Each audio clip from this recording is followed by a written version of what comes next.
거센 비바람이 낡은 기와지붕을 사정없이 두들기는 칠흑 같은 밤, 자그마한 시골집 창고 안, 맹렬하게 울부짖는 바람소리보다 더 크게 어린 소녀의 심장이 거칠게 뛰고 있었습니다. 공, 공, 공. 귓가를 울리는 제 심장 소리에 숨이 막힐 지경이었죠. 퀴퀴한 흙먼지와 묵은 볏짚 냄새가 코를 찔렀지만 소녀는 아무것도 느낄 수 없었습니다. 오직 공포만이 온몸을 지배하고 있었으니까요. 육중한 창고 문이 쾅 하고 닫히고 둔탁한 빗장 걸리는 소리가 들렸을 때 소녀의 세상도 함께 닫혀버렸습니다. 밖에서는 알아들을 수 없는 고함 소리와 어른들의 거친 말소리가 폭풍우 소리에 섞여 희미하게 들려왔습니다. 그들은 곧 떠날 겁니다. 이 칠흑 같은 어둠과 공포 속에 자신을 혼자 남겨두고 말이죠. 절망감이 해일처럼 밀려와 소녀의 작은 몸을 집어삼키려던 바로 그 순간, 문틈으로 새어 들어오는 한 줄기 빛 사이로 익숙한 형체가 보였습니다. 늠름한 흰 털, 쫑긋 세운 두 귀, 그리고 이 세상 무엇보다 자신을 걱정하는 눈빛, 바로 백구였습니다. 소녀는 떨리는 손을 들어 품 안에 소중히 간직하고 있던 작은 나무 조각을 그 틈으로 내밀었습니다. 이것은 단순한 나무 조각이 아니었습니다. 할아버지가 깎아주신 작은 새 모양의 목각 인형이자 이 절체절명의 위기 속에서 소녀가 보낼 수 있는 유일한 구조 신호였습니다. 이 작은 신호가 어떻게 거대한 탐욕에 맞선 방역의 서막이 되고 숨 막히는 대결을 거쳐 모두의 예상을 뒤엎는 놀라운 역전을 이끌어낼까요? 이 이야기의 진정한 주인공은 말이 아닌 마음으로 소통하는 한 소녀와 그 마음을 읽고 기적을 만들어낸 충견, 백구의 위대한 교감입니다. 야, 편안하게 자리에 앉으시기 전에 잠시 시간을 내어 좋아요를 누르고 구독해 주시기 바랍니다. 제 채널은 유산을 따라서입니다. 이제 제가 차근차근 설명해 드리겠습니다.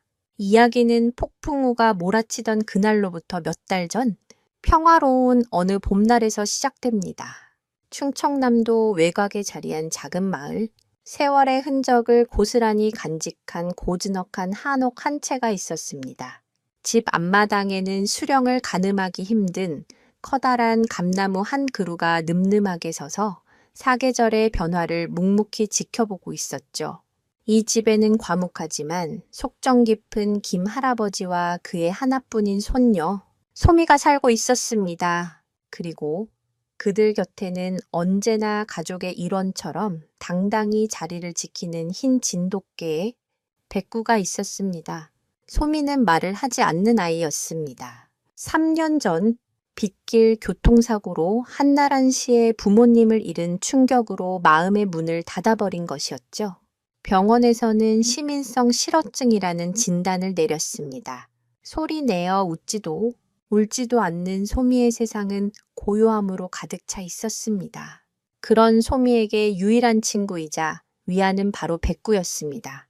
할아버지가 읍내 시장에서 비 맞고 떨고 있던 어린 강아지를 데려온 날, 소미는 처음으로 희미한 미소를 보였습니다. 제 몸만 한 강아지를 품에 꼭 껴안고 교감하던 그 순간부터 둘은 세상에 둘도 없는 단짝이 되었습니다. 백구는 소미의 그림자였습니다. 소미가 마루에 앉아 책을 읽으면 그 발치에 조용히 엎드려 있었고, 소미가 뒷산에 올라 들꽃을 꺾으면 한 걸음 뒤에서 묵묵히 그 뒤를 따랐습니다. 백구는 소미의 감정을 귀신같이 알아차렸습니다. 소미가 부모님 생각에 잠겨 눈시울이 붉어지면 백구는 말없이 다가와 그 작은 손을 핥으며 위로를 건넸습니다. 그럴 때면 소미는 백구의 목을 끌어안고 한참 동안 얼굴을 묻고 있곤 했습니다. 둘 사이에는 인간의 언어를 뛰어넘는 그들만의 소통 방식이 존재했습니다. 김 할아버지는 그런 둘의 모습을 그저 따뜻한 눈길로 지켜볼 뿐이었습니다. 평생을 몫으로 살아온 할아버지의 투박한 손은 이제 연장을 잡기보다 소미와 백구를 쓰다듬는 데 더 익숙해져 있었습니다. 할아버지는 백구를 단순한 개로 여기지 않았습니다. 백구는 그냥 개가 아니요. 진돗개 중에서도 영특하기로 소문난 놈들의 피를 이어받았지. 우리나라 천연기념물 53호가 괜히 진돗개인 줄. 아니, 한번 주인이라 여기면 평생을 바쳐 충성하는 게 바로 이놈들이여. 백구는 솜이 너를 지키기 위해 하늘이 보내준 수호신 같은 개야. 할아버지는 백구의 혈통에 대해 남다른 자부심을 가지고 있었습니다. 실제로 진돗개는 뛰어난 귀소 본능과 충성심으로 유명하며 신라 시대 때부터 궁연으로 활용되었다는 기록이 있을 정도로 그 용맹함과 영리함을 인정받아 왔습니다. 할아버지의 말처럼 백구의 눈빛은 보통의 개들과는 다른 깊이와 총명함이 서려 있었습니다. 그렇게 세 식구의 시간은 평화롭게 흘러가는 듯 했습니다. 아침이면 할아버지가 텃밭을 가꾸고 소미는 백구와 함께 마을을 산책했습니다. 오후에는 마루에 나란히 앉아 할아버지가 깎아주는 목각 인형을 가지고 놀았습니다. 소미가 가장 아끼는 것은 할아버지가 감나무 가지로 만들어준 작은 새 모양의 목각 인형이었습니다. 마치 금방이라도 날아오를 듯 생생한 그 작은 새는 소미의 가장 소중한 보물이었죠. 하지만 그 평화는 그리 오래가지 못했습니다. 마을의 낯선 외지인들의 발길이 잦아지기 시작하면서부터였습니다. 번지르르한 외제차를 타고 나타난 그들은 마을의 풍경과는 어울리지 않는 이질적인 존재들이었습니다. 그들의 욕심 가득한 눈빛이 소민의 집, 정확히는 그 집이 자리한 땅에 고정되었을 때 평화롭던 일상에 검은 균열이 생기기 시작했습니다. 그 균열의 시작은 어느 날 오후 예고 없이 찾아온 불청객들이 육중한 대문을 두드리면서부터였습니다. 문틈으로 그들을 쏘아보는 백구의 목에서 나지막한 경계의 울음소리가 새어나오고 있었습니다. 백구는 이미 알고 있었던 것일까요? 저들이 몰고 올 비극의 그림자를 백구의 경계심, 어린 으르렁거림에도 아랑곳하지 않고 사내들은 뻔뻔스러운 미소를 지으며 마당으로 들어섰습니다. 말끔하게 차려입은 양복과 번쩍이는 구두는 흙먼지 날리는 시골 마당과 기묘한 부조화를 이루고 있었죠. 선두에 선 중년 남자는 스스로를 미래개발의 박 이사라고 소개했습니다. 그는 능구렁이 같은 눈웃음을 지으며 김 할아버지에게 다가왔지만 그 눈빛 속에는 감출 수 없는 탐욕이 번들거리고 있었습니다. 어르신, 좋은 말씀 좀 드리려고 찾아왔습니다. 이 동네에 대규모 전원주택 단지가 들어설 계획입니다. 어르신 댁이 딱 그 중심부고요. 시세보다 훨씬 후하게 쳐드릴 테니 저희한테 이 집과 땅을 파시지요. 박 이사의 말은 정중했지만 그 안에는 은근한 압박감이 실려 있었습니다. 할아버지는 묵묵히 곰방대를 태우며 그들의 말을 듣고만 있었습니다. 평생을 살아온 이 집, 아내와의 추억과 아들 내외의 흔적이 고스란히 남아있는 이 터전을 돈 몇 푼에 넘기라는 말을 쉽게 받아들일 수 없었습니다. 할아버지의 침묵을 긍정의 신호로 착각한 박 이사는 한술 더 떴습니다. 어르신, 이런 낡은 집에 손녀랑 언제까지 사실 겁니까? 저희가 드리는 돈이면 시내에 번듯한 아파트 얻어서 편하게 사실 수 있습니다. 애 교육에도 그쪽이 훨씬 낫고요. 그 순간 할아버지의 눈빛이 차갑게 변했습니다. 내 집이 낡았는지는 내가 판단하네. 그리고 내 손녀 교육 문제까지 자네들이 걱정할 일은 아닐세. 이 집은 돈으로 따질 수 없는 곳이야. 팔 생각 없으니 그만 돌아가게. 할아버지의 단호한 목소리에 박 이사의 얼굴에서 거짓 미소가 싹 가셨습니다. 그의 표정은 순식간에 싸늘하게 굳어졌죠. 어르신, 좋은 말로 할 때 다시 한번 생각해 보시죠. 저희도 마냥 기다려 드릴 순 없습니다. 협박이나 다름없는 말을 남기고 그들은 돌아갔습니다. 그들이 사라진 뒤에도 마당에는 불쾌한 담배 냄새와 위협적인 기운이 한동안 가시지 않았습니다. 방 안에서 모든 것을 지켜보고 있던 소미는 불안감에 떨고 있었습니다. 낯선 사람들의 위압적인 태도와 할아버지의 굳은 표정이 어린 마음에 큰 공포로 다가왔습니다. 소미는 조용히 할아버지 곁으로 다가가 옷자락을 꼭 붙잡았습니다. 할아버지는 그런 손녀의 머리를 쓰다듬으며 애써 미소를 지어 보였지만 그 얼굴에 드리워진 깊은 수심은 감추지 못했습니다. 그때였습니다. 백구가 소미의 다른 쪽 손에 제 머리를 세옥 비볐습니다. 마치 걱정하지 마. 내가 있잖아. 라고 말하는 듯한 따뜻한 청아 단단한 믿음이 전해져 왔습니다. 소미는 백구의 목을 끌어안았습니다.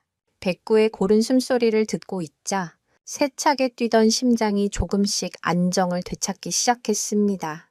그날 이후 소미와 백구의 유대감은 더욱 깊어졌습니다. 소미는 이제 백구 없이는 한순간도 지내지 못했습니다. 백구 역시 마찬가지였죠. 백구는 단순한 충견을 넘어 소미의 감정을 비추는 거울과도 같았습니다.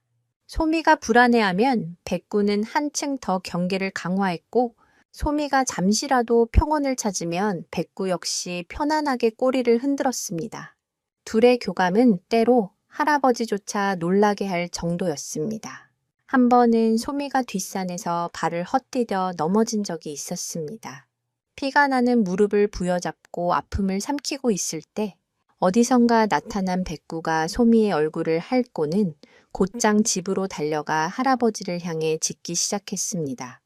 평소에는 좀처럼 짖지 않는 백구가 다급하게 짖어대자 이상한 낌새를 챈 할아버지는 백구를 따라 나섰고 곧 쓰러져 있는 소미를 발견할 수 있었습니다. 백구가 아니었다면 한참 동안이나 혼자서 고통 속에 있었을 겁니다. 이런 특별한 유대 관계는 과학적으로도 설명이 가능합니다.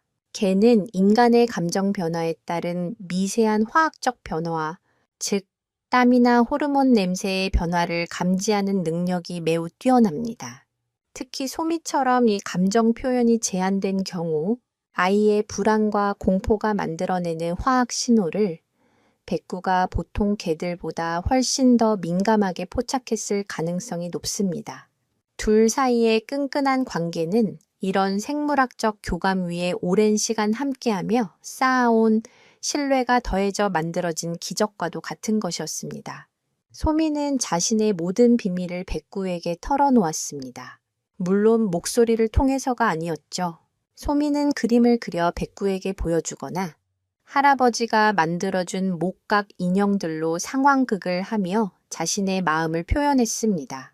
백구는 마치 그 말없는 이야기들을 전부 이해한다는 듯이 소미의 눈을 가만히 들여다보며 꼬리를 살랑이거나 나지막이 낑낑거리는 소리를 내며 반응했습니다. 백구에게 소미의 침묵은 장애가 아니었습니다. 오히려 그 침묵 속에서 더 깊은 감정의 교류가 이루어지고 있었던 것입니다. 하지만 평화로운 일상은 그들의 바람과는 달리 서서히 좀먹어 들어가고 있었습니다. 개발업자들의 방문은 일회성으로 그치지 않았습니다. 그들은 수시로 찾아와 할아버지를 압박했고 그 방식은 날이 갈수록 교묘하고 악랄해졌습니다. 마을 사람들을 선동해 할아버지를 고집불통 늙은이로 몰아가기도 하고 밤중에 몰래 담벼락에 붉은 페인트로 험한 글씨를 써놓고 가기도 했습니다. 소미는 그 붉은 글씨를 보고 밤새 악몽에 시달려야 했습니다. 그때마다 백구는 소미의 침대 밑을 지키며 한숨도 자지 않고 밤을 새웠습니다. 창밖에서 작은 소리라도 들려오면 백구는 즉시 몸을 일으켜 낮은 소리로 으르렁거리며 어둠 속을 노려보았습니다. 그 작은 맹수는 자신의 소중한 주인을 지키기 위해 온몸의 감각을 곤두쓰고 있었습니다. 마을 인심도 조금씩 변해가기 시작했습니다. 개발 이익에 눈이 먼 몇몇 사람들은 노골적으로 할아버지를 비난하고 나섰습니다. 평생을 이웃으로 지내온 이들의 차가운 시선은 개발업자들의 협박보다 더 아프게 할아버지의 마음에 박혔습니다. 할아버지는 홀로 이 모든 것을 감내해야 했습니다. 어린 손녀에게 짐을 지을 수는 없었으니까요. 그러나 할아버지는 알지 못했습니다. 말을 하지 못하는 작은 손녀가 그 모든 상황을 지켜보며 할아버지만큼이나 깊은 상처를 받고 있다는 사실을 말입니다. 그리고 그 소녀의 곁에서 모든 것을 함께 느끼고 분노하는 또 하나의 존재가 있다는 것도요. 어느 날 밤, 소미는 잠에서 깨어 물을 마시러 나왔다가 대청마루에 홀로 앉아있는 할아버지의 뒷모습을 보았습니다. 달빛에 비친 할아버지의 어깨는 그 어느 때보다 작고 위태로워 보였습니다. 할아버지는 마른 손으로 얼굴을 쓸어내리며 깊은 한숨을 내쉬었습니다. 그 한숨 소리에 소미의 마음도 쿵 하고 내려앉았습니다. 그때 어둠 속에서 스르르 다가온 백구가 소미의 다리에 머리를 기댔습니다. 마치 내가 있잖아. 우리가 함께 있잖아. 하고 속삭이는 것 같았습니다. 소미는 백구를 쓰다듬으며 결심했습니다. 어떻게든 할아버지를 도와야겠다고 이 집을 우리의 소중한 보금자리를 지켜내야겠다고 말입니다. 하지만 말을 하지 못하는 연약한 소녀가 할 수 있는 일은 무엇이었을까요? 그 무력감에 다시 눈물이 차오르던 그때 할아버지가 무언가 결심한 듯 자리에서 일어났습니다. 그리고는 굳게 닫혀있던 다락방의 문을 열기 시작했습니다. 그곳에는 오랫동안 잊혀있던 집안의 비밀이 잠들어 있었습니다. 삐걱거리는 소리를 내며 육중한 다락방 문이 열리자 캐캐 묵은 먼지 냄새가 훅 끼쳐왔습니다. 할아버지는 등잔에 불을 붙여 앞을 밝히며 좁은 나무 계단을 올라갔습니다. 소미와 백구도 조심스럽게 그 뒤를 따랐죠. 다락방은 온갖 낡은 세간들로 가득 차 있었습니다. 빛바랜 흑백 사진 액자, 이가 빠진 녹그릇, 그리고 세월의 덮개가 내려앉은 낡은 나무 괴짝들. 할아버지는 그 중에서도 가장 안쪽에 놓인 작의 장식이 희미하게 남은 괴짝으로 다가갔습니다. 괴짝 위에는 먼지가 하얗게 쌓여 있었지만 할아버지의 손길은 마치 소중한 보물을 다루듯 조심스러웠습니다. 소미야, 이리 와볼렴. 할아버지의 부름에 소미가 다가가자 그는 괴짝 뚜껑을 천천히 열었습니다. 괴짝 안에는 비단 보자기에 곱게 쌓인 낡은 고서들과 누렇게 변한 종이 뭉치들이 들어 있었습니다. 할아버지는 그중 하나를 꺼내 펼쳐 보였습니다.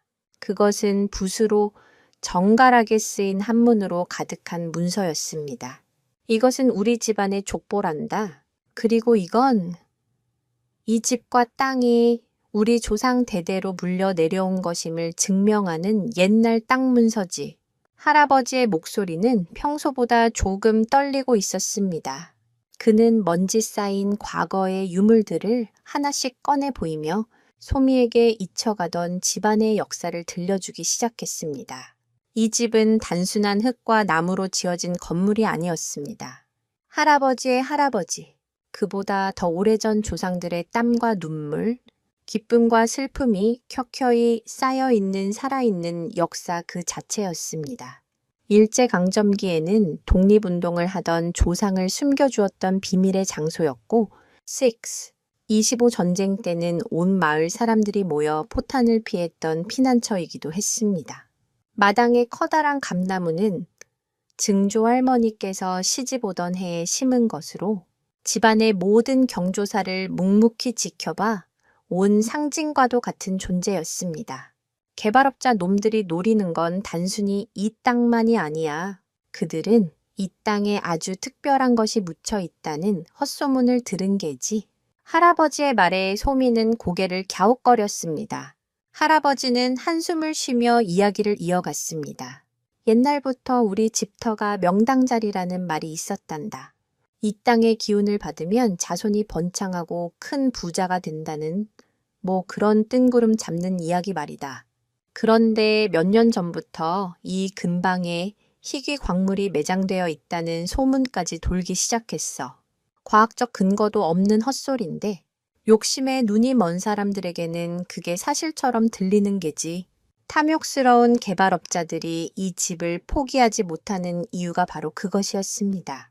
그들은 단지 전원주택을 짓기 위해서가 아니라 혹시 모를 대박의 가능성 때문에 이 땅에 집착하고 있었던 것입니다. 그들에게 집안의 역사나 추억 따위는 아무런 가치도 없는 거추장스러운 장애물일 뿐이었습니다. 할아버지는 다시 괴짝 깊숙한 곳에서 작은 상자 하나를 더 꺼냈습니다. 그 안에는 할머니의 유품인 낡은 옥비녀와 함께 오래된 편지 한 통이 들어 있었습니다. 이건 내 아버지가 엄마에게 쓴 편지란다. 할아버지의 목소리가 먹먹하게 잠겼습니다. 소미는 떨리는 손으로 편지를 받아 들었습니다. 아직 글을 다 읽지는 못했지만 종이에 번진 잉크 자국과 힘있는 필체에서 젊은 시절 아버지의 모습이 어렴풋이 그려지는 듯 했습니다. 돌아가신 부모님에 대한 기억이 거의 없는 소미에게 그 편지는 부모님의 존재를 느낄 수 있는 유일한 매개체였습니다. 소미는 편지를 가슴에 꼭 품었습니다. 이 집은, 이 다락방은, 그리고 이 괴짝 속의 물건들은 돈으로는 절대 살 수 없는 소미의 뿌리이자 전부였습니다. 그때 백구가 갑자기 코를 킁킁거리며 괴짝 바닥에 코를 박고 냄새를 맡기 시작했습니다. 그리고는 앞발로 괴짝 바닥을 툭툭 건드렸습니다. 백구야, 왜 그러니? 할아버지가 의아해하며 괴짝 안을 들여다보았습니다. 백구가 가리키는 곳은 괴짝의 바닥 널빤지였습니다. 할아버지가 손으로 널빤지를 더듬어 보자 가장자리에 미세한 틈이 느껴졌습니다. 조심스럽게 널빤지를 들어 올리자 그 아래에 숨겨진 비밀 공간이 드러났습니다. 그리고 그 안에는 검은 벨벳 천에 쌓인 작은 무언가가 들어 있었습니다. 그것은 손바닥만 한 크기의 정교하게 조각된 목각 거북이였습니다. 보통의 목각 인형과는 달리 등껍질에는 복잡한 문양이 새겨져 있었고 눈은 작은 옥으로 박혀 있어 어둠 속에서도 희미하게 빛을 발했습니다. 이것은 할아버지는 난생 처음 보는 물건에 당혹감을 감추지 못했습니다. 이것이야말로 조상 대대로 비밀리에 전해 내려온 집안의 가장 중요한 유산이었던 것입니다. 사실 한국의 오래된 가구나 괴짝에는 이처럼 교묘하게 숨겨진 비밀 공간이 종종 발견되곤 합니다. 이는 중요한 문서나 재산을 도둑이나 외세로부터 지키기 위한 선조들의 지혜였죠. 백구의 예민한 후각이 아니었다면 그 존재조차 영원히 잊힐 뻔했던 것입니다. 할아버지는 목각 거북이를 조심스럽게 들여다보았습니다. 등껍질의 문양은 단순한 장식이 아니라 무언가 의미를 담고 있는 지도나 설계도처럼 보였습니다. 그리고 거북이의 배 부분에는 아주 작은 글씨로 후손에게 남기노니 땅의 기운이 쇠할 때 이 지도를 따르라는 문구가 새겨져 있었습니다. 할아버지는 순간 등골이 서늘해지는 것을 느꼈습니다. 집터에 얽힌 전설이 단순히 헛소문이 아닐지도 모른다는 생각이 뇌리를 스쳤습니다. 하지만 그것이 무엇을 의미하는지는 알 수 없었습니다. 그날 이후 할아버지의 고민은 더욱 깊어졌습니다. 개발업자들의 압박을 막아내는 것만으로도 벅찬데 집안에 숨겨진 비밀까지 마주하게 된 것입니다. 할아버지는 목각 거북이의 존재를 일단은 비밀에 붙이기로 했습니다. 이것이 알려지면 개발업자들의 탐욕을 더욱 부채질하게 될 것이 뻔했기 때문입니다. 그는 거북이를 다시 비밀 공간에 숨기고 이 모든 사실을 가슴에 묻었습니다. 하지만 비밀은 오래가지 못했습니다. 개발업자들의 정보망은 생각보다 훨씬 치밀하고 악랄했습니다. 그들은 마을 사람들을 통해 김 할아버지 댁에 조상대대로 내려오는 보물이 있다는 소문을 듣게 되었습니다. 소문의 내용은 부풀려지고 왜곡되어 이제 그 낡은 한옥은 황금 두꺼비가 묻혀있는 지프로 둔갑해 있었습니다. 박 이사의 눈이 탐욕으로 번뜩였습니다. 그는 더 이상 점잖은 방법을 쓸 생각이 없었습니다. 어떻게 해서든 그 집을 손에 넣어야 했습니다. 며칠 뒤 평소처럼 읍내에 장을 보러 나갔던 할아버지에게 끔찍한 일이 닥쳤습니다.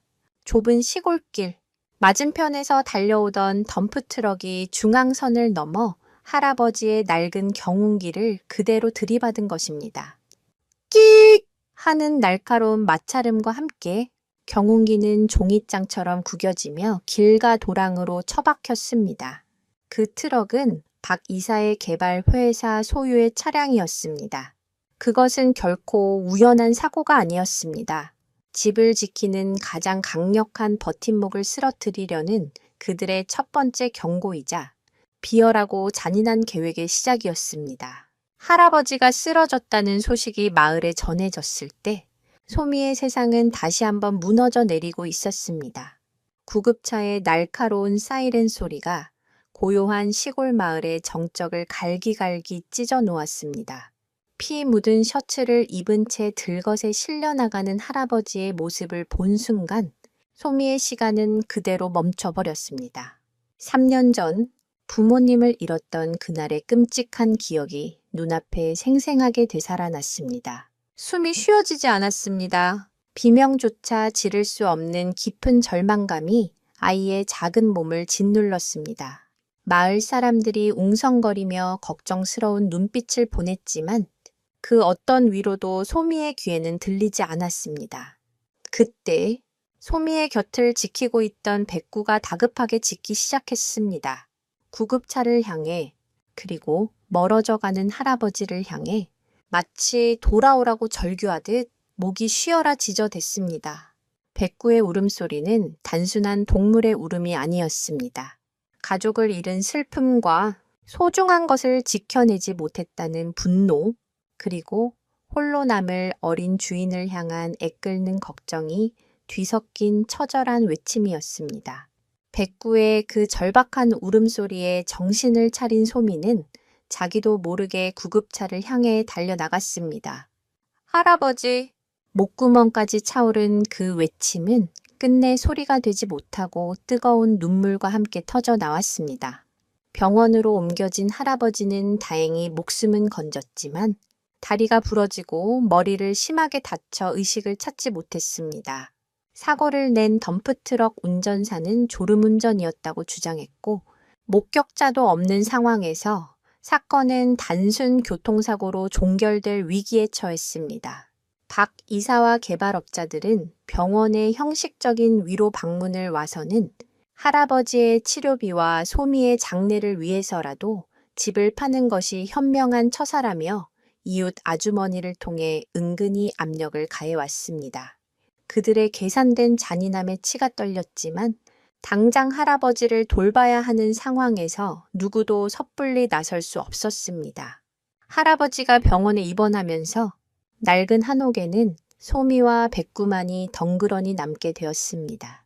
이웃 아주머니가 하루 한두 번씩 들러 밥을 챙겨주었지만 밤이 되면 집에는 무서운 정적만이 감돌았습니다. 소미는 밤마다 악몽에 시달렸습니다. 꿈속에서 낯선 남자들이 집으로 쳐들어와 모든 것을 부수고 할아버지를 어디론가 끌고 갔습니다. 그럴 때마다 소미는 식은땀을 흘리며 잠에서 깼고 잠든 자신을 지키듯 침대 옆에 웅크리고 누운 백구의 따뜻한 천을 느끼고서야 겨우 안정을 되찾곤 했습니다. 백구는 할아버지가 사라진 이후 한층 더 예민하고 경계심이 강해졌습니다. 밤에는 거의 잠을 자지 않고 마루와 마당을 오가며 순찰을 돌았고 작은 소리에도 맹렬하게 지저댔습니다. 녀석은 이제 단순한 개가 아니었습니다. 어린 주인을 지키고 쓰러진 주인의 집을 지켜야 하는 책임감으로 무장한 충직한 파수꾼이었습니다. 개가 특정 영역에 대해 강한 경계심을 보이는 것은 영역 방어 본능 때문인데 이는 늑대 시절부터 이어져 온 생존 본능입니다. 특히 진돗개는 이 영역 방어 본능이 매우 강한 견종으로 알려져 있습니다. 백구에게 지금 이 집은 반드시 지켜내야 할 자신의 마지막 남은 영역이자 세상의 전부였습니다. 개발업자들은 할아버지가 사라지자 본색을 드러내기 시작했습니다. 그들의 압박은 이제 노골적인 협박과 위협으로 변했습니다. 밤늦은 시간에 시커먼 남자들이 집 주위를 어슬렁거리며 위협적인 분위기를 조성했고, 대문 앞에는 죽은 짐승을 가져다 놓는 끔찍한 짓까지 서슴지 않았습니다. 소미는 두려움에 떨며 집 밖으로 한 발짝도 나가지 못했습니다. 유일한 바깥과의 소통은 이웃 아주머니를 통해 전해 듣는 할아버지의 소식이 전부였습니다. 그러던 어느 날 오후, 이웃 아주머니가 급히 장을 보러 간 사이 박 이사를 포함한 개발업자 일당이 집으로 닥쳤습니다. 그들은 이제 더 이상 예의를 차리지 않았습니다. 꼬마야, 할아버지 안 계시니 우리가 집 구경 좀 해야겠다. 어차피 곧 우리 집이 될 테니 말이야. 박 이사가 비릿한 미소를 지으며 대문을 밀치고 들어서려던 순간이었습니다. 마당을 지키고 있던 백구가 번개처럼 튀어나가 그의 앞을 가로막았습니다. 온몸에 털을 곤두쓰고 이빨을 드러낸 백구의 기세는 실로 무시무시했습니다. 산에서 맹수를 만난 듯한 서늘한 공포감에 박 이사와 패거리들은 주춤거리며 뒤로 물러섰습니다. 저놈의 개새끼가. 당황한 박 이사가 욕설을 내뱉으며 옆에 있던 부하에게 눈짓을 했습니다. 그러자 덩치 큰 사내가 미리 준비해온 듯한 굵은 쇠파이프를 손에 쥐었습니다. 소미는 공포에 질려 비명을 지를 뻔했지만 목소리가 나오지 않았습니다. 그저 방문을 붙잡고 부들부들 떨고만 있었죠. 사내가 쇠파이프를 휘두르려는 순간 백구는 몸을 낮추며 으르렁거렸습니다. 일촉즉발의 상황. 그러나 백구는 섣불리 달려들지 않았습니다. 상대가 무기를 들고 있다는 것, 그리고 수적으로 불리하다는 것을 본능적으로 파악한 것입니다. 백구는 공격 대신 더욱 격렬하게 지저대며 시간을 끌었습니다. 그 영리한 판단이 결국 소미와 자신을 구했습니다. 백구의 심상치 않은 울음소리를 들은 마을 청년, 몇몇이 무슨 일인가 싶어 집으로 달려온 것입니다. 아니, 여기서 지금 뭐 하는 겁니까? 마을 청년들의 등장에 당황한 개발업자들은 개 한 마리 때문에 놀랐네라며 뻔뻔하게 둘러대고는 혀를 차며 물러갔습니다. 그들이 사라지고 나서야 백구는 경계를 풀었습니다. 하지만 백구의 눈빛은 여전히 불안하게 흔들리고 있었습니다. 이것은 시작에 불과하다는 것을, 저들이 결코 이대로 물러서지 않을 것임을 직감한 것입니다. 그날 밤 백구는 소미의 곁을 한시도 떠나지 않았습니다. 소미 역시 잠을 이룰 수 없었습니다. 낮에 보았던 쇠파이프와 백구의 맹렬한 모습이 눈앞에 어른거렸습니다. 백구가 자신을 지키려다 다치기라도 하면 어쩌나 하는 생각에 심장이 철렁 내려앉았습니다. 소미는 문득 다락방의 낡은 괴짝을 떠올렸습니다. 할아버지가 보여주셨던 땅 문서와 조상의 유물들, 그리고 비밀 공간에 숨겨져 있던 목각 거북이, 어쩌면 그 안에 이 모든 상황을 해결할 실마리가 있을지도 모른다는 생각이 들었습니다. 하지만 어린 소녀가 할 수 있는 일은 없었습니다.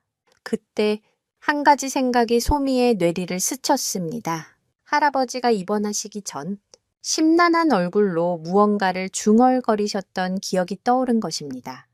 감나무, 그래. 모든 것의 시작은 그 감나무야. 감나무, 마당에 있는 그 커다란 감나무가 이 모든 일과 무슨 관련이 있다는 말일까? 소미는 이해할 수 없었습니다. 하지만 지금 기댈 곳이라고는 할아버지의 그 의미심장한 혼잣말뿐이었습니다. 어둠이 짙게 깔린 창밖, 달빛을 받아 우뚝 서 있는 감나무의 그림자가 마치 거대한 거인처럼 집을 굽어보고 있었습니다. 그 순간 소미는 결심했습니다. 내일 아침이 밝는 대로 백구와 함께 감나무 주변을 살펴보기로 말입니다. 그것이 위험한 일이 될 것이라고는 상상조차 하지 못한 채 소녀는 작은 희망의 불씨를 품었습니다. 하지만 소녀가 모르는 사실이 있었습니다. 그들의 모든 것을 지켜보는 또 다른 눈이 있다는 것을 개발업자들은 이미 집 주변에 사람을 붙여 소미의 일거수일투족을 감시하고 있었습니다.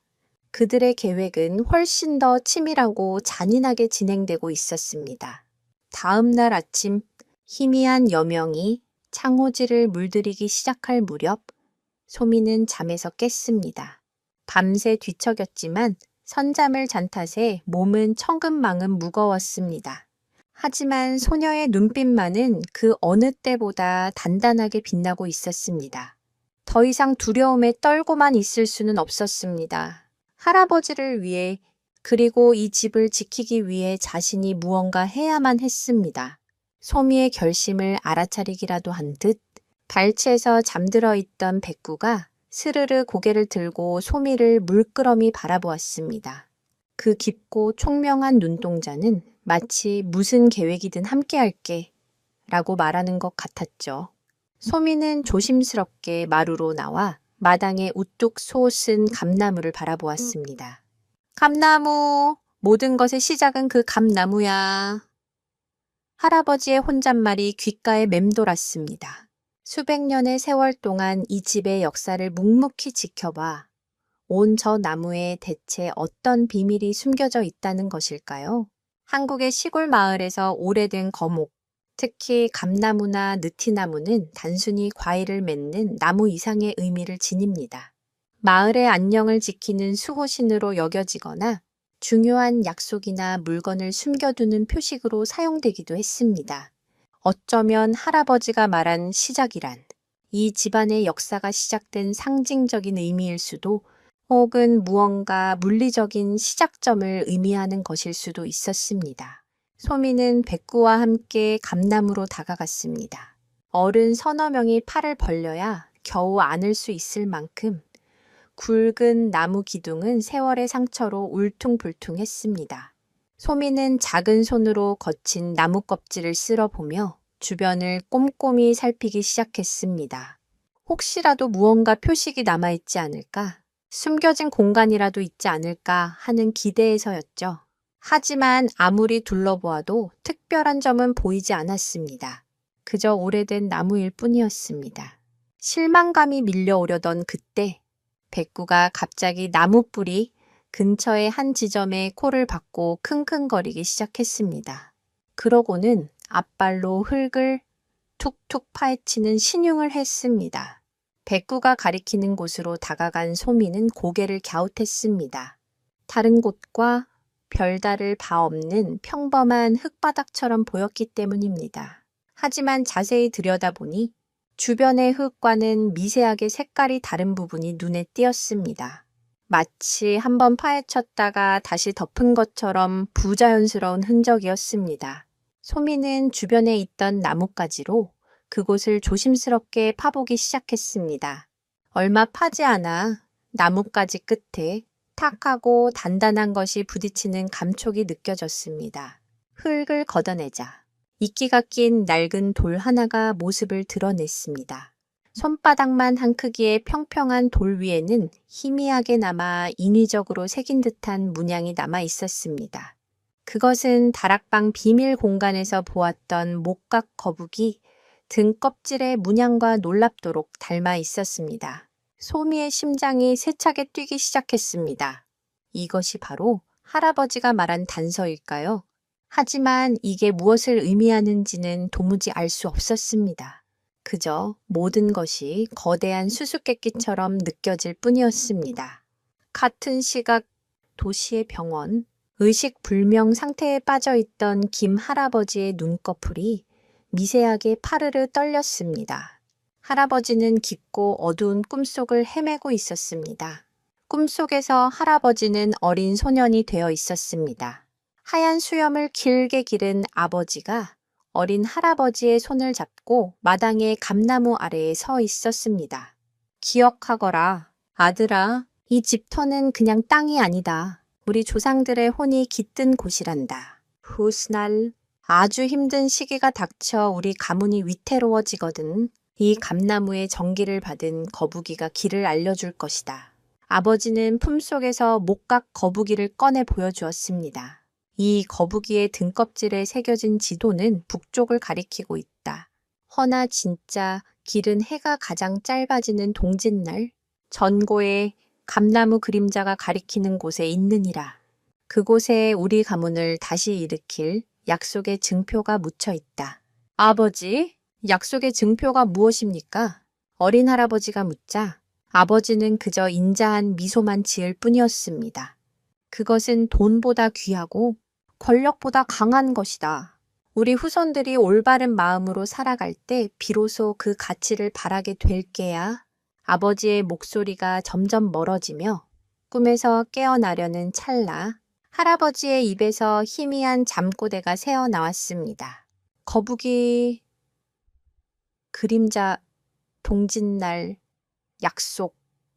마침 할아버지의 상태를 살피러 들어왔던 간호사가 그 소리를 들었지만 그저 알아들을 수 없는 헛소리라 여기고 대수롭지 않게 지나쳤습니다.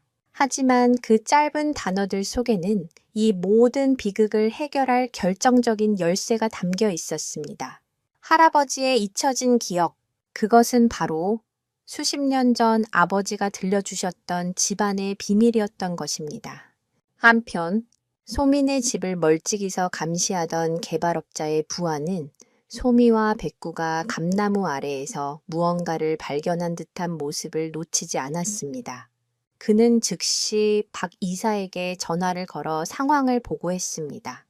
이사님, 꼬마애가 개랑같이 감나무 밑을 파고 있습니다. 뭔가 있는 것 같습니다. 수화기 넘어 박 이사의 목소리가 날카로워졌습니다. 뭐? 그 영감탱이가 쓰러지기 전에 애한테 뭔가를 일러둔 게 틀림없어. 더 이상은 안 되겠다. 박 이사는 직감했습니다. 저 감나무 아래에 그들이 찾던 보물의 단서가 있다는 것을 어차피 할아버지가 깨어날 가망도 없어 보이는 지금 더 이상 시간을 끌 필요가 없었습니다. 오늘 밤 마무리 짓는다. 애는 대충 창고 같은 데 가둬놓고 시끄럽게 굴면 걔도 처리해버려. 그리고 포크레인 불러서 당장 그 감나무 주변부터 파헤쳐. 박 이사의 잔인한 명령이 떨어졌습니다. 그의 탐욕은 이제 그 어떤 것도 거리끼지 않는 흉측한 괴물이 되어 있었습니다. 소미는 자신에게 닥쳐올 끔찍한 위험을 까맣게 모른 채 돌에 새겨진 문양의 의미를 알아내려 애쓰고 있었습니다. 맑았던 하늘에 조금씩 먹구름이 끼기 시작하고 있었습니다. 그것은 곧 닥쳐올 폭풍우의 전조이자 한 소녀와 충견이 맞서 싸워야 할 거대한 시련의 서막이었습니다. 저들은 과연 소미와 백구에게서 무엇을 빼앗으려 하는 걸까요? 그리고 연약한 소녀와 개 한 마리가 그들의 무자비한 폭력에 맞서 집을 지켜낼 수 있을까요? 그날 밤 예고되었던 폭풍우가 맹렬한 기세로 마을을 덮쳤습니다. 창문을 때리는 것엔 빗줄기와 밤하늘을 가르는 섬광, 뒤이어 터져 나오는 천둥 소리는 마치 세상의 종말을 알리는 듯 했습니다. 소미는 얇은 이불을 머리끝까지 뒤집어 쓴 채 공포에 떨고 있었습니다. 낮에 발견했던 돌멩이의 문양은 아무리 들여다보아도 그 의미를 알 수 없었고 시간이 흐를수록 불안감만 증폭되었습니다. 백구는 그런 소미의 곁을 지키며 문 쪽을 향해 으르렁거렸습니다. 폭풍우 소리에 섞여 평소와는 다른 미세한 소리들을 감지하고 있었던 것입니다. 결국 우려했던 일이 벌어졌습니다. 쾅!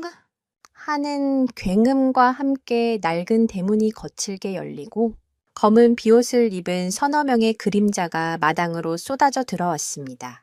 그들은 박 이사의 부하들이었습니다.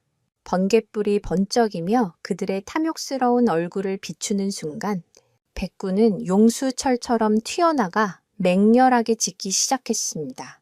하지만 이번에는 상대도 단단히 준비를 하고 온 터였습니다.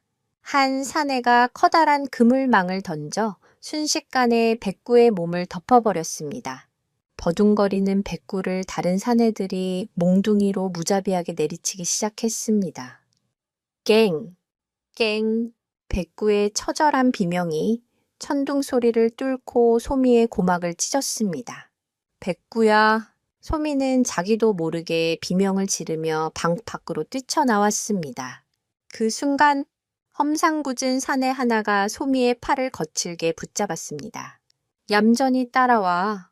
꼬마야! 다치기 싫으면 공포에 질린 소미가 발버둥 쳤지만 어른의 힘을 당해낼 수는 없었습니다. 사내는 소미를 질질 끌고 마당 한쪽에 있는 낡은 창고로 향했습니다. 몽둥이에 맞아 축 늘어진 백구가 그물에 쌓인 채 끌려가는 모습을 마지막으로 육중한 창고 문이 닫히고 둔탁한 빗장 걸리는 소리가 울렸습니다. 창고 안은 한 치 앞도 보이지 않는 어둠과 퀴퀴한 곰팡이 냄새로 가득했습니다. 밖에서는 남자들의 고함 소리와 무언가 부수는 소리, 그리고 간간이 들려오는 백구의 희미한 신음소리가 뒤섞여 들려왔습니다. 소미는 쿵, 쿵, 쿵 미친 듯이 울리는 제 심장 소리를 들으며 흙바닥에 주저앉아 흐느꼈습니다. 할아버지, 백구, 그리고 돌아가신 부모님의 얼굴이 차례로 떠올랐습니다. 이대로 모든 것이 끝나는 것만 같았습니다. 절망이 온몸을 삼켜버리려던 바로 그 순간이었습니다. 문틈으로 새어 들어오는 한 줄기 빛 사이로 그물망을 간신히 물어뜯고 기어나온 백구의 모습이 보였습니다. 녀석은 다리를 심하게 저는 듯 보였고 온몸은 흙과 피로 얼룩져 있었습니다. 하지만 그 눈빛만은 형형하게 살아 소미를 향하고 있었습니다. 소미는 떨리는 손을 들어 품 안에 소중히 간직하고 있던 작은 목각새를 꺼냈습니다. 할아버지가 깎아주신 소미의 가장 소중한 보물, 그것은 단순한 인형이 아니었습니다. 소미와 백구 사이의 약속이자 소통의 도구였습니다. 평소 소미는 백구와 산책을 가고 싶을 때 이 새를 보여주곤 했습니다. 그러면 백구는 마치 나가자는 신호를 알아들은 듯 꼬리를 치며 현관문 앞에서 기다리곤 했죠. 지금 이 절체절명의 순간 소미는 마지막 희망을 담아 그 목각새를 문틈으로 내밀었습니다. 백구야, 너 나가야 해. 가서 사람들을 불러와 이 위험한 곳에서 벗어나야 해. 말로는 전할 수 없는 간절한 마음을 담아 소녀는 충직한 개에게 구조 신호를 보냈습니다. 백구는 문틈으로 내밀어진 목각새의 냄새를 한번 맡더니 잠시 소미를 가만히 바라보았습니다. 그 눈빛에는 망설임과 고통, 그리고 무언가 단호한 결의가 뒤섞여 있었습니다. 그러고는 백구는 모두의 예상을 뒤엎는 행동을 하기 시작했습니다. 사람들을 부르기 위해 마을 쪽으로 달려갈 것이라는 소미의 기대와는 달리 백구는 몸을 돌려 정반대 방향인 뒷산으로 향했습니다. 다리를 절뚝거리면서도 녀석은 한치의 망설임도 없이 어둠이 깊게 깔린 숲속으로 사라졌습니다. 백구야, 안 돼! 소미의 마음속 외침은 닿지 않았습니다. 백구는 왜 마을이 아닌 숲으로 향한 것일까요? 부상이 심해 방향 감각을 잃어버린 것일까요? 아니면 소녀의 구조 신호를 이해하지 못한 것일까요? 한편 마당에서는 끔찍한 파괴가 진행되고 있었습니다. 망할 개새끼, 놓쳤잖아. 찾아봐. 한 사내의 고함 소리가 들렸습니다. 그들은 백구를 쫓는 것을 잠시 포기하고 원래의 목적인 감남으로 향했습니다. 곧이어 육중한 기계음이 폭풍우 소리를 압도하기 시작했습니다. 소형 포크레인이 굉금을 내며 감나무 뿌리 주변을 파헤치기 시작한 것입니다.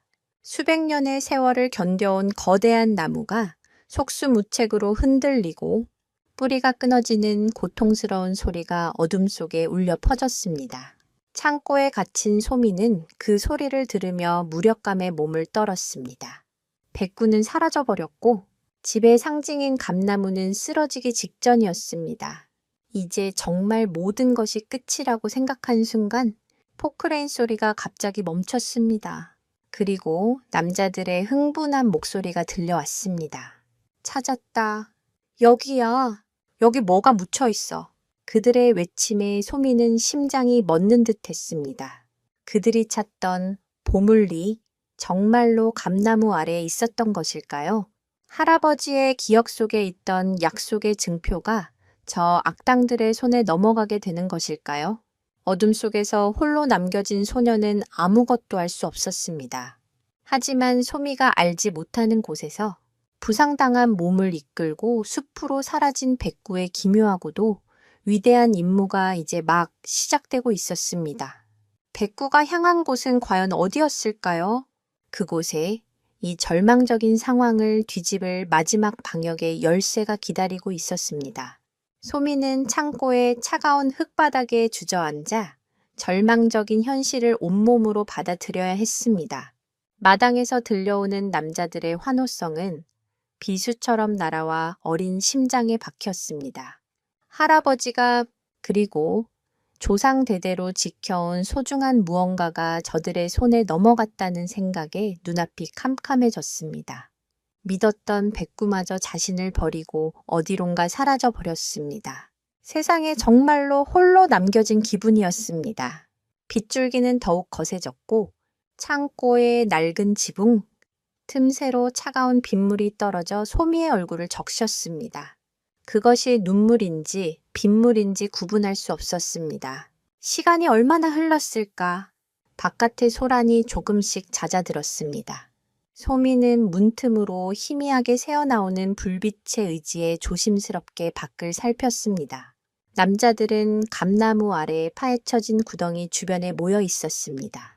그들의 손에는 흙이 잔뜩 묻은 낡은 나무 괴짝 하나가 들려 있었습니다.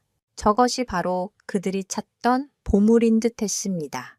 박 이사로 보이는 남자가 조심스럽게 괴짝을 열자 주변의 모든 이들이 숨을 죽이고 그 안을 들여다보았습니다. 하지만 기대했던 황금이나 보석은 없었습니다. 괴짝 안에는 낡은 책 몇 권과 빛바랜 두루마리 하나가 전부였습니다. 이게 뭐야? 장난해? 누군가 실망과 분노가 섞인 목소리로 소리쳤습니다. 박 이사는 회화에 내젓는 불빛 아래서 두루마리를 펼쳐 들고 그 내용을 살피기 시작했습니다. 그의 얼굴이 순식간에 일그러졌습니다. 이런 제기랄, 속았잖아.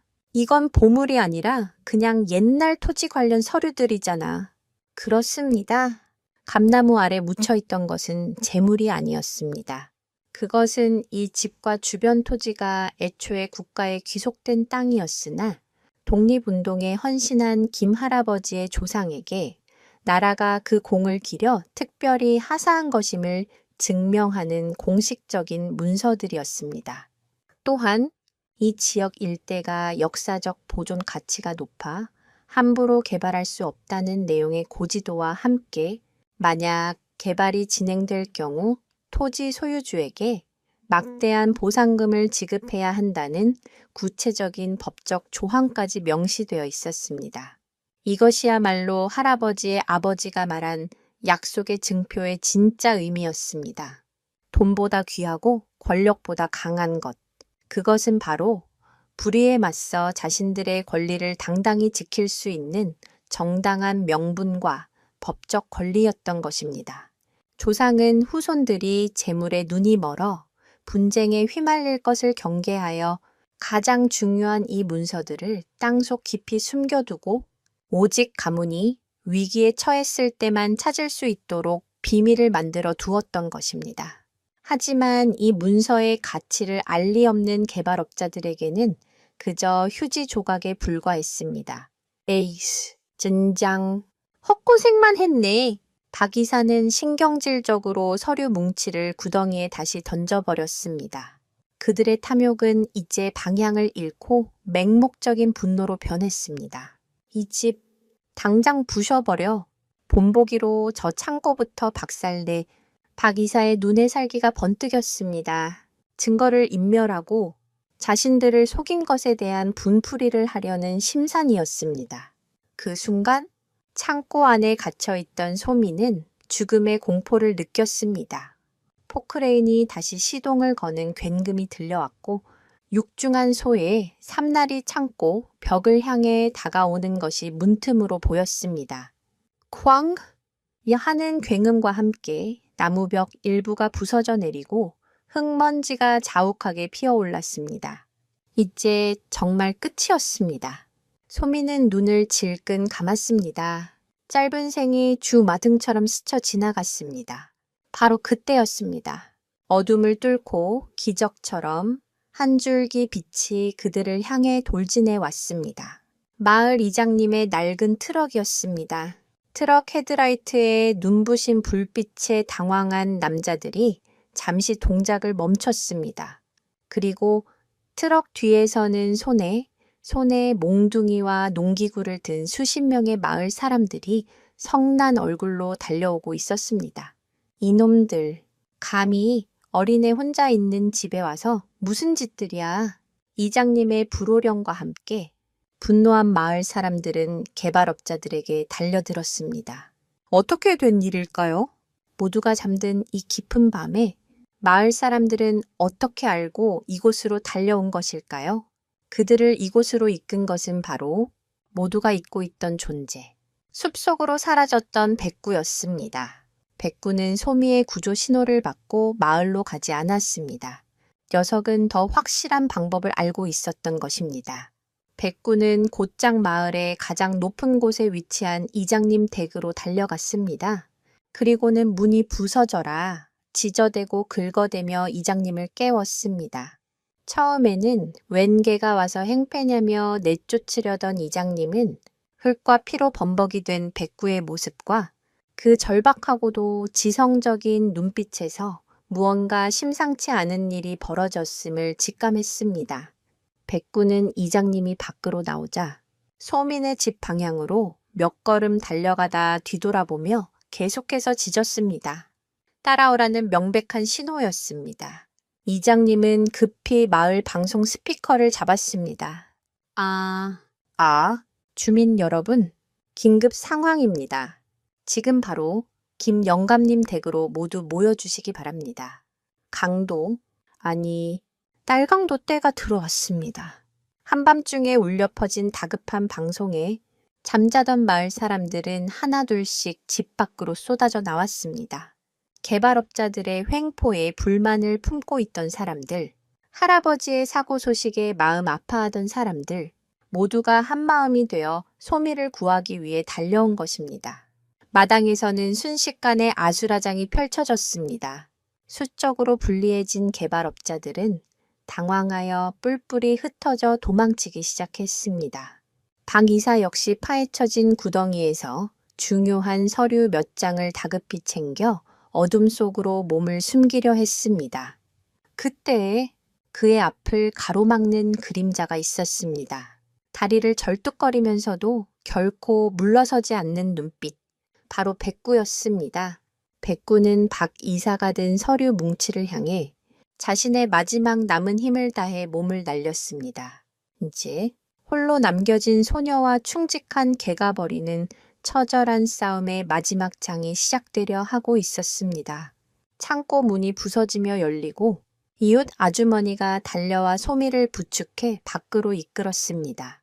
흙먼지와 공포로 뒤범벅된 얼굴로 밖으로 나온 소미의 눈에 가장 먼저 들어온 것은 박 이사와 사투를 벌이고 있는 백구의 모습이었습니다. 백구는 박 이사가 품에 안고 있는 서류 뭉치를 맹렬하게 물고 늘어지고 있었습니다. 박 이사는 백구를 떼어내기 위해 발길질을 해댔지만 백구는 끔찍한 고통 속에서도 결코 서류를 놓지 않았습니다. 그것이 이 집을 지킬 마지막 희망이라는 것을 본능적으로 알고 있는 듯했습니다.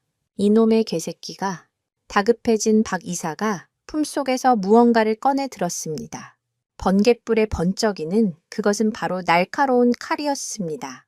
주변에서 그 모습을 본 마을 사람들이 경악하며 소리쳤지만 너무 멀어 손을 쓸 수가 없었습니다. 박 이사는 인정사정 없이 칼을 휘둘렀고 백구의 옆구리에서 붉은 피가 분수처럼 솟구쳤습니다. 개으 하는 비명과 함께 백구의 힘이 빠지는가 싶더니 녀석은 오히려 더 악착같이 서류를 물고 늘어졌습니다. 그 처절하고도 숭고한 모습에 소미는 숨을 쉴 수가 없었습니다. 온몸의 피가 차갑게 식는 것 같았습니다. 그 순간이었습니다. 소미의 안에서 무언가 뜨거운 것이 폭발하듯 터져 나왔습니다. 3년 동안 굳게 닫혀있던 목구멍이 열리고 얼어붙었던 성대가 울렸습니다. 안 돼! 벼락 같은 외침이었습니다. 그것은 단순한 소리가 아니었습니다. 부모를 잃고 유일한 보호자인 할아버지마저 쓰러지고 마지막 남은 친구이자 가족인 백구마저 죽음의 위기에 처한 한 소녀가 터뜨린 세상에서 가장 절박하고도 간절한 절규였습니다. 소미의 목소리가 밤공기를 가르며 울려 퍼지자 마당에 있던 모든 사람들이 순간적으로 동작을 멈추고 소리를 돌아보았습니다. 말을 하지 못하던 아이, 소미가 입을 연 것입니다. 소미의 외침에 가장 먼저 반응한 것은 백구였습니다. 칼에 찔린 고통 속에서도 녀석은 그토록 듣고 싶었던 어린 주인의 목소리를 듣고 귀를 쫑긋 세웠습니다. 그 짧은 순간의 방심이 박 이사에게 틈을 주고 말았습니다. 박 이사는 백구를 뿌리치고 서류 뭉치를 움켜쥔 채 뒷산으로 달아나기 시작했습니다. 저놈 잡아! 마을 청년 몇몇이 그 뒤를 쫓았지만 박 이사는 어둠 속으로 교묘하게 몸을 숨기며 사라졌습니다. 하지만 이제 서류 몇 장 따위는 중요하지 않았습니다. 소미는 비틀거리며 쓰러져 있는 백구에게 달려갔습니다. 백구의 옆구리에서는 계속해서 피가 흘러나오고 있었고 숨소리는 점점 거칠어졌습니다. 소미는 울면서 백구를 끌어안았습니다. 백구야, 잘못했어. 내가 미안해. 나 때문에 봇물 터지듯 터져나온 말과 함께 뜨거운 눈물이 백구의 흰 털 위로 쉴 새 없이 떨어졌습니다. 백구는 힘겹게 고개를 들어 마치 마지막 인사를 하려는 듯 소미의 뺨을 한번 핥아주었습니다. 그리고는 천천히 눈을 감았습니다. 백구야, 눈 떠. 제발. 소미의 울부짖음이 폭풍우가 멎어가는 새벽녘의 마을에 슬프게 울려 퍼졌습니다. 곧이어 신고를 받은 경찰과 구급차가 도착했고 마당은 더욱 소란스러워졌습니다. 도망치다 붙잡힌 개발업자들은 경찰에 연행되었고 마을 사람들은 밤새 일어난 일들을 증언했습니다. 하지만 소미의 세상에는 오직 축 늘어진 백구의 차가운 천만이 존재할 뿐이었습니다. 이웃 아주머니의 도움으로 백구는 급히 읍내 동물병원으로 옮겨졌습니다. 수술실 앞 차가운 의자에 홀로 앉아 있는 소미의 모습은 너무나도 작고 위태로워 보였습니다. 아이는 더 이상 울지 않았습니다. 눈물은 이미 모두 말라버린 듯했습니다. 그저 굳게 닫힌 수술실 문만 멍하니 바라볼 뿐이었죠. 수술실 안에서는 백구의 생명을 되돌리기 위한 사투가 벌어지고 있었습니다. 과다출혈, 쇼크, 모든 상황이 절망적이었습니다. 얼마나 지났을까? 수술실 문이 열리고 지친 표정의 수의사가 나왔습니다. 그는 고개를 저으며 말했습니다. 최선을 다했지만 상처가 너무 깊습니다. 마음의 준비를 하셔야 할 것 같습니다. 청천벽력 같은 소리였습니다. 소미는 아무 말 없이 자리에서 일어나 비틀거리며 수술실 안으로 들어갔습니다. 산소호흡기에 의지해 간신히 숨을 몰아쉬고 있는 백구. 소미는 작은 손으로 백구의 앞발을 꼭 잡았습니다. 그리고는 백구의 귀에 나지막이 속삭이기 시작했습니다.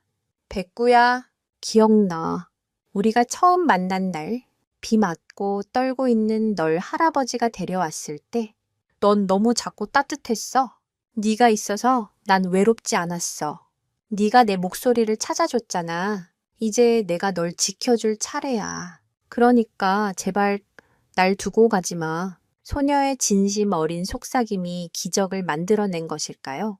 꺼져가던 백구의 생체 신호 모니터에서 아주 미약하지만 규칙적인 신호음이 다시 울리기 시작했습니다. 수의사의 눈이 동그래졌습니다. 이것은 의학적으로 설명하기 힘든 현상이었습니다. 강한 유대감을 가진 동물과 인간 사이에는 때로 과학을 뛰어넘는 교감이 존재한다고 합니다. 어쩌면 소미의 목소리가 그 목소리에 담긴 간절한 삶의 의지가 백구에게 전달된 것인지도 모릅니다. 그때 병원 복도 쪽이 소란스러워지더니 휠체어를 탄 김 할아버지가 이장님의 부축을 받으며 나타났습니다. 손녀가 위험에 처했다는 소식을 듣고 의식도 완전히 회복되지 않은 상태에서 병원을 뛰쳐나온 것이었습니다. 소미야, 할아버지의 목소리를 듣자 참고 있던 눈물이 다시 소미의 얼굴을 타고 흘러내렸습니다. 할아버지와 손녀는 아무 말 없이 서로를 부둥켜 안았습니다. 시련의 밤은 지나갔지만 아직 아무것도 해결된 것은 없었습니다. 도망친 박 이사가 결정적인 증거인 서류들을 가지고 사라졌고 백구의 생사도 여전히 불투명했습니다. 하지만 한 가지는 분명했습니다. 그들은 더 이상 혼자가 아니었습니다. 목소리를 되찾은 소녀와 손녀를 지키기 위해 돌아온 할아버지, 그리고 그들을 돕기 위해 마음을 모은 마을 사람들, 이제 희망을 향한 진짜 싸움이 시작될 참이었습니다. 기적적으로 고비를 넘긴 백구의 소식과 함께 마을에는 새로운 아침이 밝아왔습니다. 밤새 내린 비로 공기는 상쾌했지만 소민의 집 마당의 풍경은 전쟁터를 방불케 할 만큼 처참했습니다. 뿌리째 뽑힐 뻔한 감나무와 부서진 창고, 그리고 곳곳에 남은 싸움의 흔적들이 간밤의 악몽을 고스란히 증명하고 있었습니다. 하지만 마을 사람들의 표정은 어둡지만은 않았습니다. 시련을 함께 이겨낸 동지애와 불의에 맞서 싸웠다는 자부심이 그들의 얼굴에 서려 있었습니다. 소미가 말을 되찾았다는 소식은 마을의 가장 큰 경사였습니다. 이웃들은 저마다 먹을 것을 들고 찾아와 소미의 어깨를 두드려주며 기쁨을 나누었습니다. 3년 만에 듣는 소미의 낭낭한 목소리는 메마른 땅에 내리는 단비처럼 모두의 마음을 촉촉하게 적셨습니다. 소미는 찾아오는 사람들에게 더듬거리면서도 또박또박 감사 인사를 전했습니다. 그 모습에 할아버지의 눈시울도 붉어졌습니다. 경찰 조사는 본격적으로 시작되었습니다. 붙잡힌 개발업자들은 박 이사의 지시로 한 일이라며 모든 책임을 떠넘겼지만 주거 침입과 기물 파손, 동물 학대 혐의를 벗어날 수는 없었습니다. 하지만 가장 큰 문제는 달아난 박 이사와 그가 가져간 서류들이었습니다. 그 서류들은 김 할아버지 집안의 정당한 권리를 증명하는 핵심적인 증거였습니다. 그것이 없다면 법적 싸움에서 불리한 위치에 놓일 수밖에 없었습니다. 경찰은 박 이사를 수배하고 행방을 쫓기 시작했지만 그는 이미 잠적한 뒤였습니다. 할아버지는 퇴원 수속을 밟고 집으로 돌아왔습니다. 다리는 여전히 불편했지만 정신은 그 어느 때보다 또렷했습니다. 할아버지는 마을 사람들을 모아놓고 감나무 아래에 묻혀있던 문서의 내용에 대해 설명했습니다. 이 땅이 가진 역사적 가치와 법적 권리에 대한 이야기를 들은 마을 사람들은 놀라움을 금치 못했습니다. 몇몇은 개발 이익에 눈이 멀어 할아버지를 오해했던 것을 부끄러워하며 사과를 전하기도 했습니다. 이제 마을 전체가 김 할아버지 집 지키기에 한 마음으로 동참하게 된 것입니다. 며칠 뒤 동물병원에서 백구가 퇴원했습니다. 아직 다리를 조금 절뚝거리고 옆구리에는 커다란 수술 자국이 남았지만 녀석의 눈빛은 예전의 총기를 되찾아 있었습니다. 백구가 마당에 발을 들여놓는 순간 소미는 달려나가 백구의 목을 끌어안았습니다. 백구야, 고마워. 그리고 미안해. 다시는 너 혼자 위험하게 만들지 않을게. 백구는 그런 소미의 얼굴을 핥으며 따뜻한 위로를 건넸습니다. 둘의 재회는 지켜보는 모든 이들의 가슴을 뭉클하게 만들었습니다. 이제 남은 문제는 박 이사를 찾는 것이었습니다. 시간은 자꾸 흘러가고 박 이사가 서류를 위조하거나 폐기해버릴 가능성도 배제할 수 없었습니다. 모두가 애를 태우고 있을 때 누구도 예상치 못한 곳에서 실마리가 나타났습니다. 바로 백구였습니다. 집으로 돌아온 백구는 안정을 취하는 듯 보였지만 무언가 계속해서 안절부절 못하는 모습을 보였습니다.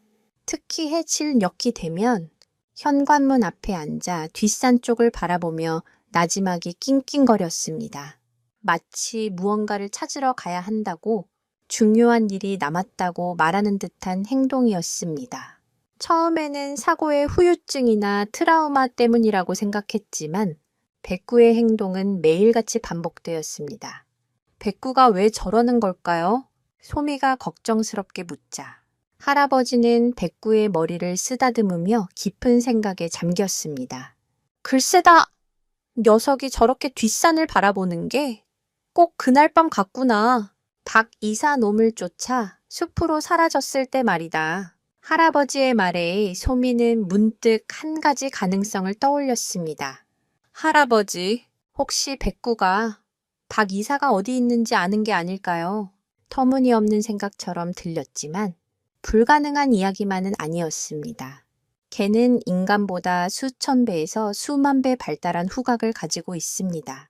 특히 자신이 적이라고 인식한 대상의 냄새는 절대 잊지 않는다고 합니다. 개의 후각 기억은 매우 강력해서 특정 냄새와 관련된 강렬한 경험회를 들어 공격을 당했던 기억은 아주 오랫동안 뇌리에 각인됩니다. 어쩌면 백구는 그날 밤의 사투 속에서 박 이사만의 독특한 채취를 기억했고 바람을 타고 실려오는 희미한 냄새를 통해 그의 행방을 짐작하고 있는 것인지도 몰랐습니다. 백구야, 네가 우리를 안내해 줄 수 있겠니? 소미가 백구의 눈을 보며 간절하게 물었습니다. 그러자 백구는 마치 그 말을 알아들었다는 듯이 명 하고 힘차게 짖으며 앞장서기 시작했습니다. 할아버지와 소미 그리고 마을 청년 몇몇이 그 뒤를 따랐습니다. 백구는 한치의 망설임도 없이 그날 밤 박 이사가 사라졌던 뒷산의 숲길로 접어들었습니다. 백구의 기묘한 임무가 다시 시작된 것입니다. 이번에는 혼자가 아니었습니다. 든든한 지원군과 함께 모든 것을 제자리로 돌려놓기 위한 마지막 추격이 시작되었습니다. 숲은 생각보다 깊고 험했습니다. 백구는 다친 몸에도 아랑곳하지 않고 코를 땅에 박고 냄새를 맡으며 빠르게 앞으로 나아갔습니다. 과연 백구의 놀라운 능력이 도망친 악당을 찾아낼 수 있을까요? 그리고 그 끝에서 그들을 기다리고 있는 것은 무엇일까요? 해가 저물어가는 숲속 긴장감이 감돌기 시작했습니다. 해, 질 역해, 숲은 낮과는 전혀 다른 얼굴을 하고 있었습니다. 나무십 사이로 스며드는 어스름한 빛이 기묘한 그림자들을 만들어냈고 이름 모를 새소리와 바람소리가 뒤섞여 으스스한 분위기를 자아냈습니다. 다리가 불편한 할아버지는 마을 청년의 부축을 받으며 힘겹게 발걸음을 옮겼고 소미는 백구의 뒤를 바짝 따라 붙었습니다. 백구는 마치 숙련된 사냥꾼처럼 후각의 모든 신경을 집중한 채 숲속을 헤쳐나갔습니다. 때로는 덤불숲을 헤치고 때로는 가파른 비탈길을 망설임 없이 올랐습니다. 인간의 눈으로는 도저히 길이라고 할 수 없는 곳이었지만 백구에게는 보이지 않는 냄새의 길이 뚜렷하게 펼쳐져 있는 듯 했습니다. 1시간쯤 지났을까? 백구가 인적이 끊긴 숲 깊숙한 곳, 낡은 폐가 한 채 앞에서 걸음을 멈췄습니다. 그곳은 과거 화전민이 살다가 떠난 뒤로 수십 년간 방치된 곳이었습니다. 백구는 폐가를 향해 몸을 낮추고 경계심 가득한 으르렁 소리를 내기 시작했습니다. 틀림없었습니다. 박 이사는 바로 저 안에 숨어 있었습니다. 마을 청년 하나가 조용히 다가가 창문 틈으로 안을 살폈습니다. 그의 얼굴이 굳어지며 뒤따라온 일행에게 손짓으로 신호를 보냈습니다. 그의 신호대로 창문 안에는 촛불 하나에 의지한 채 초조하게 담배를 피우고 있는 박 이사의 모습이 보였습니다. 그의 옆에는 그토록 찾아 헤매던 서류 뭉치가 놓여 있었습니다. 경찰에 신고부터 하게 할아버지의 나지막한 지시에 한 청년이 휴대폰을 꺼내 들었습니다. 하지만 산속 깊은 곳이라 신호가 잘 잡히지 않았습니다. 그들이 우왕좌왕하는 사이 인기척을 느낀 것일까? 아니면 백구의 으르렁거리는 소리를 들은 것일까? 폐가의 문이 삐걱거리며 열리고 박 이사가 밖으로 고개를 내밀었습니다. 누구야?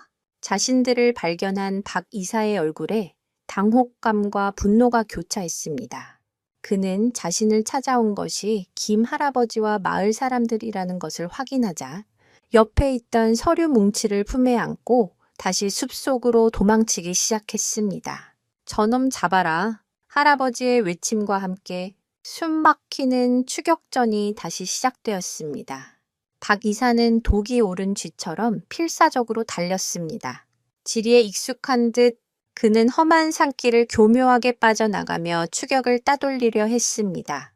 마을 청년들이 그 뒤를 바짝 쫓았지만 어둠이 깔리기 시작한 숲에서 거리를 좁히기란 쉽지 않았습니다. 그때 모두의 예상을 깨고 가장 먼저 앞으로 뛰쳐나간 것은 바로 백구였습니다. 다친 몸이라고는 믿기지 않을 정도의 폭발적인 속도였습니다. 백구의 움직임에는 단순히 주인을 위협한 적에 대한 분노를 넘어 자신의 모든 것을 걸고 반드시 저 악당을 막아야 한다는 처절한 사명감 같은 것이 서려 있었습니다. 늑대의 후예인 진돗개의 야생성이 깨어나는 순간이었습니다. 실제로 진돗개는 한번 목표물로 정한 사냥감은 절대 놓치지 않는 무서운 집요함을 가지고 있으며 시속 60km에 육박하는 속도로 달릴 수 있다고 알려져 있습니다. 백구는 바람처럼 숲을 가로질러 순식간에 박 이사와의 거리를 좁혔습니다. 위협을 느낀 박 이사가 길가의 굵은 나뭇가지를 집어들어 백구를 향해 휘둘렀습니다. 하지만 백구는 영리하게 몸을 피하며 그의 다리를 향해 몸을 날렸습니다. 다리를 물린 박 이사가 비명을 지르며 땅에 쓰러졌습니다. 그가 넘어지면서 품에 안고 있던 서류 뭉치가 공중으로 흩날리며 사방으로 흩어졌습니다. 뒤쫓아온 마을 청년들이 쓰러진 박 이사를 덮쳤고 격렬한 몸싸움 끝에 그를 제압하는 데 성공했습니다. 하지만 기쁨도 잠시, 소민은 어둠 속에서 들려오는 또 다른 소리를 들었습니다. 그것은 맹수의 거친 숨소리와도 같은 섬뜩한 소리였습니다. 박 이사를 제압하느라 정신이 없는 사이 어둠 속에서 또 다른 위협이 다가오고 있었던 것입니다. 박 이사는 혼자가 아니었습니다. 그는 개발 회사의 사주를 받은 더 큰 세력의 하수인이었을 뿐 그 배후에는 훨씬 더 잔인하고 교활한 인물이 있었습니다. 박 이사가 시간을 끄는 동안 그의 상부에서 보낸 해결사들이 현장으로 오고 있었던 것입니다. 어둠 속에서 나타난 검은 옷의 사내들, 그들의 손에는 날카로운 흉기들이 들려 있었습니다. 상황은 순식간에 역전되었습니다. 서류만 넘기면 조용히 보내주지? 선두에 선 남자가 낮은 목소리로 위협했습니다. 마을 청년들은 수적으로나 장비로나 상대가 되지 않았습니다. 공포와 절망이 다시 모두를 덮치려던 순간 모두의 앞에 나서서 그들을 막아선 것은 다름 아닌 백구였습니다. 옆구리의 상처가 다시 터져 피가 흐르고 있었지만 백구는 한치의 물러섬도 없이 이빨을 드러내고 으르렁거렸습니다. 작은 맹수는 자신의 목숨을 걸고 사랑하는 가족과 마을 사람들을 지키기 위한 마지막 싸움을 준비하고 있었습니다. 과연 백구와 마을 사람들은 이 절체절명의 위기를 벗어날 수 있을까요? 흩어진 서류들은 무사히 되찾을 수 있을까요? 숲의 어둠은 더욱 깊어지고 있었습니다. 절체절명의 순간 칠흑 같은 어둠 속에서 백구의 으르렁거리는 소리만이 팽팽한 긴장감을 대변하고 있었습니다. 검은 옷의 사내들은 피를 흘리면서도 물러서지 않는 백구의 기세에 섣불리 다가서지 못하고 대치 상황을 유지했습니다. 그 짧은 순간이 마을 사람들에게는 영원처럼 길게 느껴졌습니다. 그때 숲의 정적을 깨고 멀리서부터 희미한 사이렌 소리가 들려오기 시작했습니다. 신호가 잡히지 않아 애태우던 청년이 산등성이로 달려가 간신히 경찰에 신고한 것이었습니다. 사이렌 소리는 점점 가까워졌고 그 소리에 당황한 것은 검은 옷의 사내들이었습니다. 젠장, 경찰이다. 일단 튀어! 그들은 흩어진 서류 몇 장을 되는 대로 움켜쥐고는 어둠 속으로 썰물처럼 사라졌습니다. 박 이사 역시 그 혼란을 틈타 다시 한번 도망치려 했지만 마을 청년들에게 붙잡혀 꼼짝없이 제압당하고 말았습니다. 경찰이 도착하고 상황은 일단락되었습니다. 붙잡힌 박 이사는 모든 것을 체념한 듯 순순히 연행되었고 마을 사람들은 흩어진 서류들을 밤새도록 찾아 나섰습니다. 다행히 대부분의 중요한 문서들은 찾을 수 있었지만 가장 핵심적인 내용을 담은 몇 장은 끝내 발견되지 않았습니다. 아마도 도망친 사내들이 가져간 듯 했습니다. 이것만으로는 부족해. 저들이 얼마든지 법망을 빠져나갈 빌미를 줄 수 있어. 할아버지는 되찾은 서류들을 보며 깊은 한숨을 내쉬었습니다. 모든 것이 해결된 듯 보였지만 여전히 찜찜한 불안감이 남아 있었습니다. 다음 날 마을은 다시 평온을 되찾는 듯 했습니다. 하지만 소미의 마음은 편치 않았습니다. 사라진 서류 조각들이 마음에 걸렸고 무엇보다 할아버지의 꿈 이야기가 계속 귓가에 맴돌았습니다. 진짜 길은 해가 가장 짧아지는 동짓날 정오의 감나무 그림자가 가리키는 곳에 있느니라. 소미는 달력을 보았습니다. 마침 오늘은 1년 중 밤이 가장 길고 나지 가장 짧다는 동지였습니다. 이것은 단순한 우연일까요? 소미는 심장이 두근거리는 것을 느꼈습니다. 지금 시각은 오전 11시 30분, 전고까지는 얼마 남지 않았습니다. 소미는 마당으로 달려나갔습니다. 할아버지와 마을 사람들은 경찰서에 조사를 받으러 가고 집에는 소미와 백구뿐이었습니다. 소미는 마당 한가운데 서서 초조하게 해를 바라보았습니다. 겨울의 햇살은 약했지만 감나무의 그림자는 길게 드리워져 있었습니다. 시간이 흘러 정확히 전고가 되자 감나무의 가장 긴 그림자, 끝이 한 곳을 가리켰습니다. 그곳은 다름 아닌 낡은 창고 뒤편의 작은 텃밭이었습니다. 소미는 그곳으로 달려갔습니다. 하지만 텃밭에는 배추와 무가 자라고 있을 뿐 특별한 것은 아무것도 보이지 않았습니다. 내가 잘못 생각한 걸까? 실망감이 밀려오던 순간 옆에 있던 백구가 갑자기 땅에 코를 박고 미친 듯이 냄새를 맡기 시작했습니다. 그러고는 바로 그 지점, 그림자가 가리켰던 바로 그곳의 흙을 앞발로 파헤치기 시작했습니다. 백구의 행동에는 무언가에 홀린 듯한 절박함과 확신이 서려 있었습니다. 소미는 직감했습니다. 바로 저기다. 조상님이 남긴 마지막 비밀이 바로 저 땅 속에 잠들어 있다. 소미는 작은 호미를 가져와 백구를 도와 흙을 파기 시작했습니다. 연약한 소녀와 부상당한 개가 함께 땅을 파는 모습은 애처롭기까지 했지만 둘의 눈빛은 그 어느 때보다 강렬하게 타오르고 있었습니다. 얼마나 흙을 파냈을까? 호미 끝에 덜컥하고 단단한 것이 걸렸습니다. 소미와 백구는 더욱 힘을 내 흙을 걷어냈습니다. 땅속에서 모습을 드러낸 것은 기름칠한 천에 여러 겹으로 쌓인 작은 괴짝이었습니다. 감나무 아래에서 발견했던 것과는 비교도 안 될 만큼 단단하고 견고해 보이는 자물쇠까지 채워진 괴짝이었습니다. 소미는 떨리는 손으로 괴짝을 마루 위로 옮겼습니다. 낡은 자물쇠에는 힘을 주자 이내 부서져 내렸습니다. 삐걱거리는 소리와 함께 괴짝 뚜껑이 열리는 순간 소미는 숨을 멈췄습니다.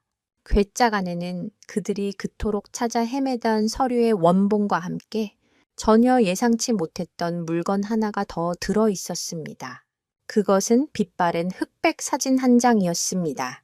사진 속에는 젊은 시절의 김 할아버지와 그의 어깨에 다정하게 손을 올리고 있는 한 남자가 환하게 웃고 있었습니다. 그런데 그 남자의 얼굴이 낯설지 않았습니다. 소미는 며칠 전 텔레비전 뉴스에서 그 얼굴을 본 기억이 났습니다. 그는 바로 개발회사의 회장이자 박 이사의 배후에 있던 최종 흑막이었습니다. 그리고 사진 아래에는 이런 글귀가 쓰여 있었습니다. 나의 생명의 은인이자 피를 나눈 형제인 김동지에게 1951년 흥남 부두에서 모든 퍼즐 조각이 맞춰지는 순간이었습니다. 개발회사 회장은 슈끙 25 전쟁 당시 흥남 철수 작전에서 할아버지의 도움으로 목숨을 건진 피난민이었던 것입니다. 할아버지는 그 사실을 까맣게 잊고 있었지만 회장은 자신의 과거를 숨기고 은인의 뒤통수를 치려 했던 것입니다. 이 사진 한 장은 그들의 모든 위선을 만천에 드러낼 수 있는 그 어떤 법적 문서보다도 강력한 증거였습니다. 땅속에서 시작된 기적, 그것은 할아버지의 잊혀진 기억과 조상의 지혜, 그리고 한 소녀와 충직한 개의 믿음이 만들어낸 눈부신 결과물이었습니다. 이제 모든 진실을 밝히고 이 지긋지긋한 싸움을 끝낼 시간만이 남아 있었습니다. 하지만 마지막 순간에 또 다른 시련이 그들을 기다리고 있었습니다. 소미가 괴짝을 발견했다는 소식을 전해 들은 개발회사 회장이 자신의 모든 것을 걸고 마지막 발악을 하기 위해 직접 이 집으로 향하고 있었기 때문입니다. 소미가 괴짝 속의 진실을 마주하고 충격에 휩싸여 있던 바로 그 시각. 마을 입구로 번쩍이는 검은색 세단 한 대가 미끄러지듯 들어섰습니다. 뒷좌석에는 냉혹한 표정의 노신사, 바로 개발회사의 강 회장이 앉아 있었습니다. 박 이사가 검거되고 계획이 틀어지자 그는 더 이상 뒤에 숨어 있을 수 없다고 판단했습니다. 자신의 추악한 과거가 담긴 증거를 직접 회수하고 모든 것을 힘으로 덮어버리기 위해 직접 나선 것입니다. 강 회장은 김 할아버지의 집이 자신의 야망을 위한 마지막 걸림돌이자 동시에 영원히 지워버리고 싶은 과거의 흔적이라는 사실에 치를 떨었습니다. 젊은 시절 전쟁통에 목숨을 구해준 은인이었지만 이제 그는 자신의 성공 신화에 오점을 남길 수 있는 불편한 존재일 뿐이었습니다. 인간의 탐욕이 은혜를 어떻게 배신으로 갚을 수 있는지를 그는 몸소 보여주고 있었습니다. 경찰서에서 조사를 마치고 돌아오던 할아버지와 마을 사람들은 낯선 고급 세단이 소민의 집 앞에 서 있는 것을 보고 불길한 예감에 휩싸였습니다. 그들이 서둘러 마당으로 들어섰을 때 대청마루 위에는 낡은 괴짝을 사이에 두고 어린 소녀와 백발의 노회장이 팽팽하게 대치하고 있었습니다. 강화산뜻한 곳에 만화스릭다 하오랭고 강 회장은 지팡이를 든 손을 부들부들 떨며 소미를 위협하고 있었습니다. 꼬마야, 그 상자 이리 내놓거라. 어른들 일에 끼어드는 게 아니야. 그의 목소리는 점잖았지만 눈빛은 탐욕과 조급함으로 이글거리고 있었습니다. 소미는 두려웠지만 물러서지 않았습니다. 작은 몸으로 괴짝을 끌어안고 그를 똑바로 노려보았습니다. 그 당당한 눈빛의 강 회장은 순간 할아버지의 젊은 시절 모습을 떠올리고는 움찔했습니다.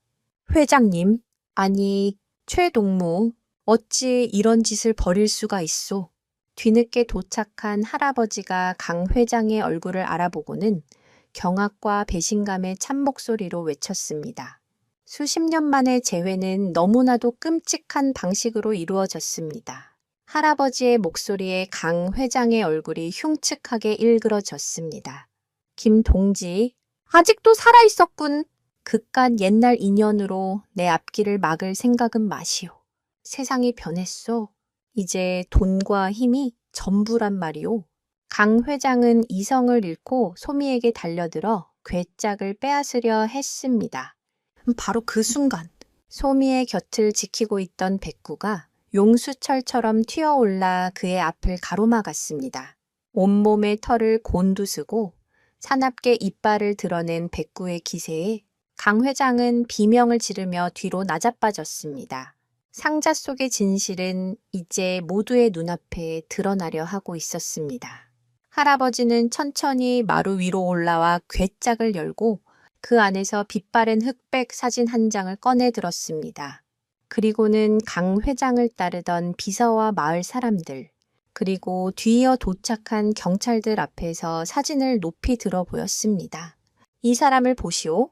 수십 년 전 전쟁터에서 내가 목숨을 구해준 사람이요.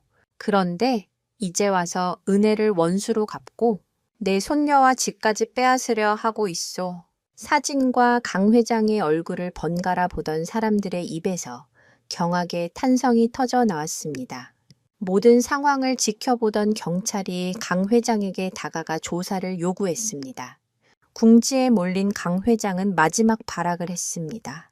증거 있소? 저 늙은이가 노망이 나서 하는 헛소리일 뿐이야. 저 사진 한 장으로 뭘 증명하겠다는 거요. 그의 뻔뻔한 태도에 마을 사람들의 분노가 극에 달했습니다. 그때 할아버지는 사진과 함께 괴짝에 들어있던 또 다른 문서를 꺼내 들었습니다. 그것은 할아버지의 아버지가 남긴 유언장이었습니다. 유언장에는 집안의 비밀과 함께 혹시 모를 배신에 대비해 강 회장의 인적 사항과 그와의 인연을 상세히 기록해둔 내용이 담겨 있었습니다. 심지어 강 회장의 등 뒤에 있는 커다란 흉터 자국까지 정확하게 묘사되어 있었습니다. 그것은 전쟁 당시 입은 파편 상처로 할아버지가 직접 치료해준 흔적이었습니다. 더 이상 빠져나갈 구멍은 없었습니다. 상자 속의 진실은 너무나도 명백하고 강력했습니다. 강 회장은 얼굴이 하얗게 질린 채 그 자리에 주저앉았습니다. 그의 수십 년 공들여 쌓아 올린 성공의 탑이 낡은 괴짝 속 진실 앞에서 허무하게 무너져 내리는 순간이었습니다. 모든 것이 끝났다고 생각한 바로 그 순간, 강 회장의 비서가 돌발 행동을 했습니다. 그는 회장의 몰락이 곧 자신의 몰락임을 직감하고 증거를 인멸하기 위해 할아버지의 손에 들린 유언장을 낚아차에 달아나려 했습니다. 그를 막아선 것은 또다시 백구였습니다. 백구는 비서의 다리를 물고 늘어졌고 비서는 고통 속에서 백구를 뿌리치기 위해 거칠게 몸부림쳤습니다. 그 과정에서 비서의 손에 들려있던 서류가 아궁이 속으로 떨어지고 말았습니다. 아직 불씨가 남아있던 아궁이에서 순식간에 불길이 치솟으며 귀중한 증거가 재로 변할 위기에 처했습니다. 이제 모든 것을 되돌릴 마지막 기회는 백구의 희생에 달려 있었습니다. 아궁이 속에서 타오르는 불길을 본 순간 마당에 있던 모든 사람들의 시간은 그대로 멈춘 듯 했습니다. 진실을 밝혀줄 마지막 희망, 할아버지의 아버지가 남긴 유언장이 눈앞에서 재가 되어 사라지려 하고 있었습니다. 사람들은 너무 놀라 비명조차 지르지 못하고 그저 타오르는 불꽃을 멍하니 바라볼 뿐이었습니다. 그 정적을 깬 것은 백구였습니다.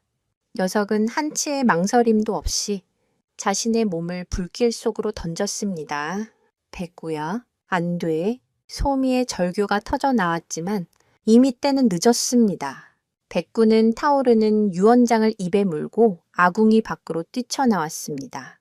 백구의 온몸, 특히 얼굴과 등 쪽의 흰 털에 불이 옮겨붙어 순식간에 검게 타들어갔습니다. 살이 타는 끔찍한 냄새와 함께 백구는 고통스러운 비명을 질렀습니다.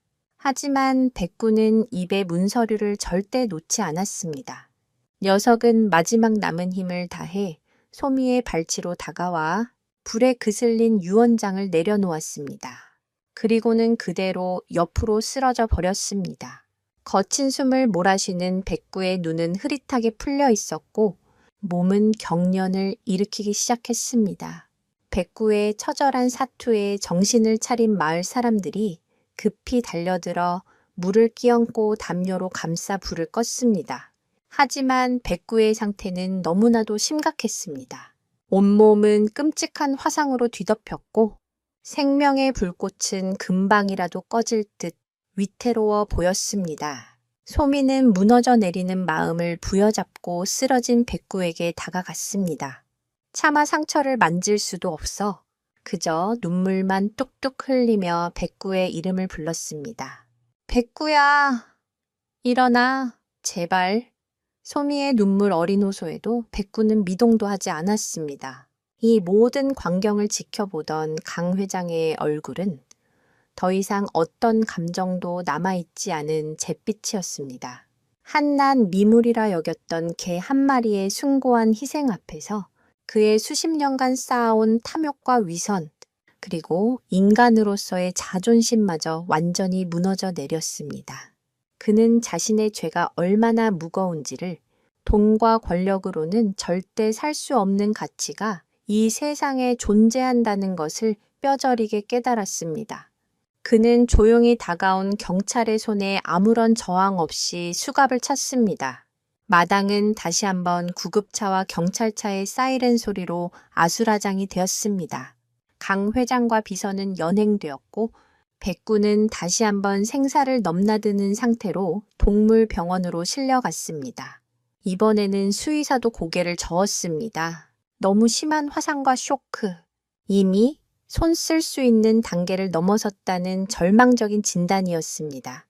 할아버지는 소미의 어깨를 감싸 안았습니다. 소미야, 이제 백구를 편히 보내주자. 저 녀석은 우리 가족을 위해 이 집을 지키기 위해 할 만큼 했어. 아니, 그 이상을 해줬어. 백구는 영원히 우리 마음속에 살아있을 게다. 할아버지의 목소리는 슬픔으로 잠겨 있었지만 그 안에는 백구에 대한 무한한 존경과 감사가 담겨 있었습니다. 소미는 고개를 저었습니다. 포기할 수 없었습니다. 자신을 위해 목숨을 던진 친구를 이대로 떠나보낼 수는 없었습니다. 소미는 마지막 지푸라기라도 잡는 심정으로 서울에 있는 국내 최고의 동물 화상 전문 병원에 연락을 취했습니다. 하지만 돌아온 대답은 비관적일 뿐이었습니다. 지금 상태로 서울까지 이송하는 것은 백구에게 더 큰 고통을 줄 뿐이며 생존 확률도 희박하다는 것이었습니다.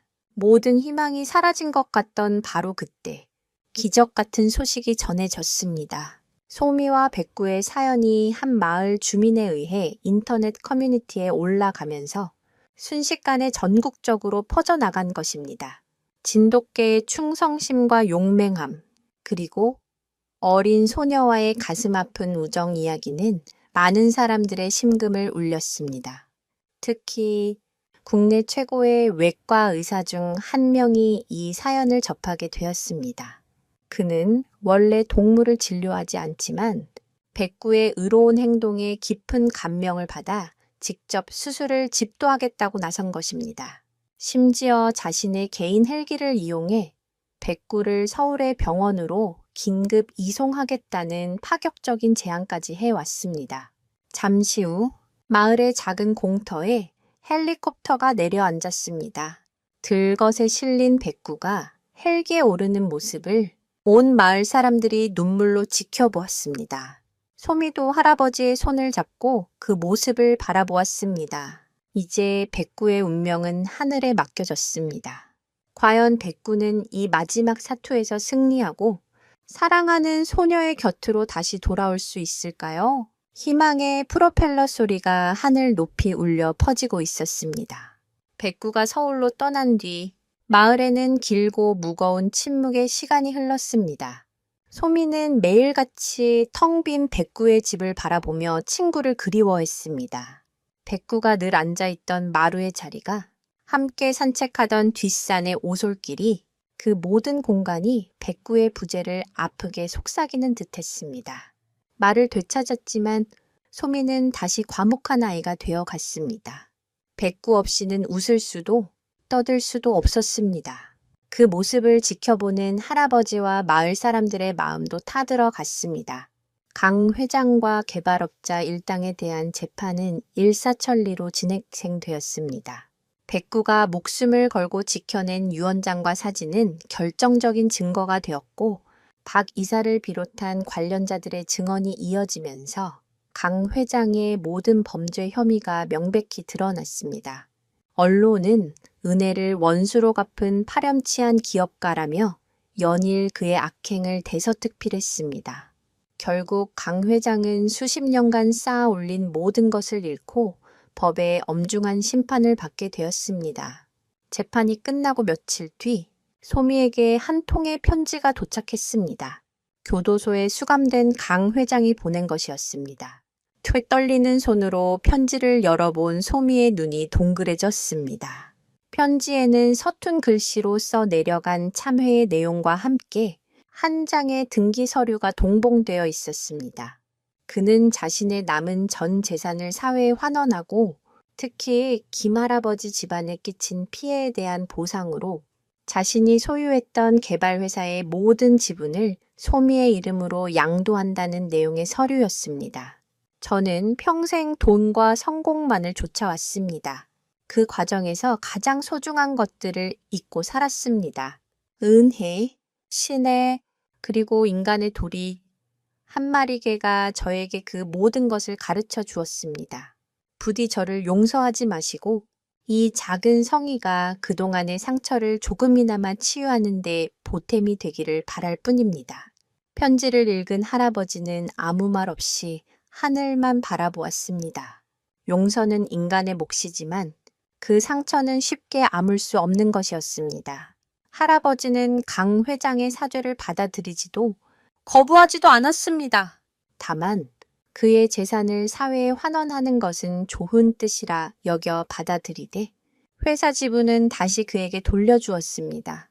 돈으로 살 수 없는 것을 지키기 위해 싸워온 그들에게 이제 와서 돈은 아무런 의미가 없었기 때문입니다. 시간이 흘러 겨울이 가고 마당에 감나무의 새순이 돋아나기 시작할 무렵이었습니다. 서울의 병원에서 드디어 연락이 왔습니다. 백구가 여러 차례의 대수술과 피부 이식 수술 끝에 기적적으로 회복했다는 소식이었습니다. 비록 예전처럼 자유롭게 뛰지는 못하고 몸에는 평생 지워지지 않을 화상 자국이 남았지만 생명에는 지장이 없다는 것이었습니다. 소미와 할아버지는 한달음에 서울로 향했습니다. 병원 입원실, 하얀 붕대를 온몸에 감고 누워있는 백구의 모습은 안쓰럽기 그지없었습니다.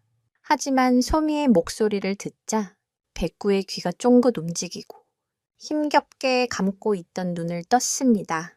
그리고는 희미하게 꼬리를 흔들기 시작했습니다.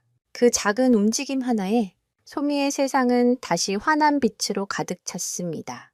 백구야, 살아있었구나. 정말 고마워.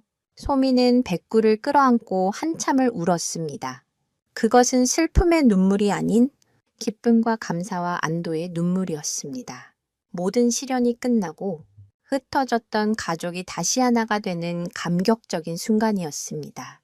백구는 한동안 더 입원 치료를 받아야 했지만 이제 그들에게는 희망만이 가득했습니다. 침묵을 깨는 목소리, 그것은 단지 3년 만에 터져 나온 소녀의 외침만을 의미하는 것이 아니었습니다.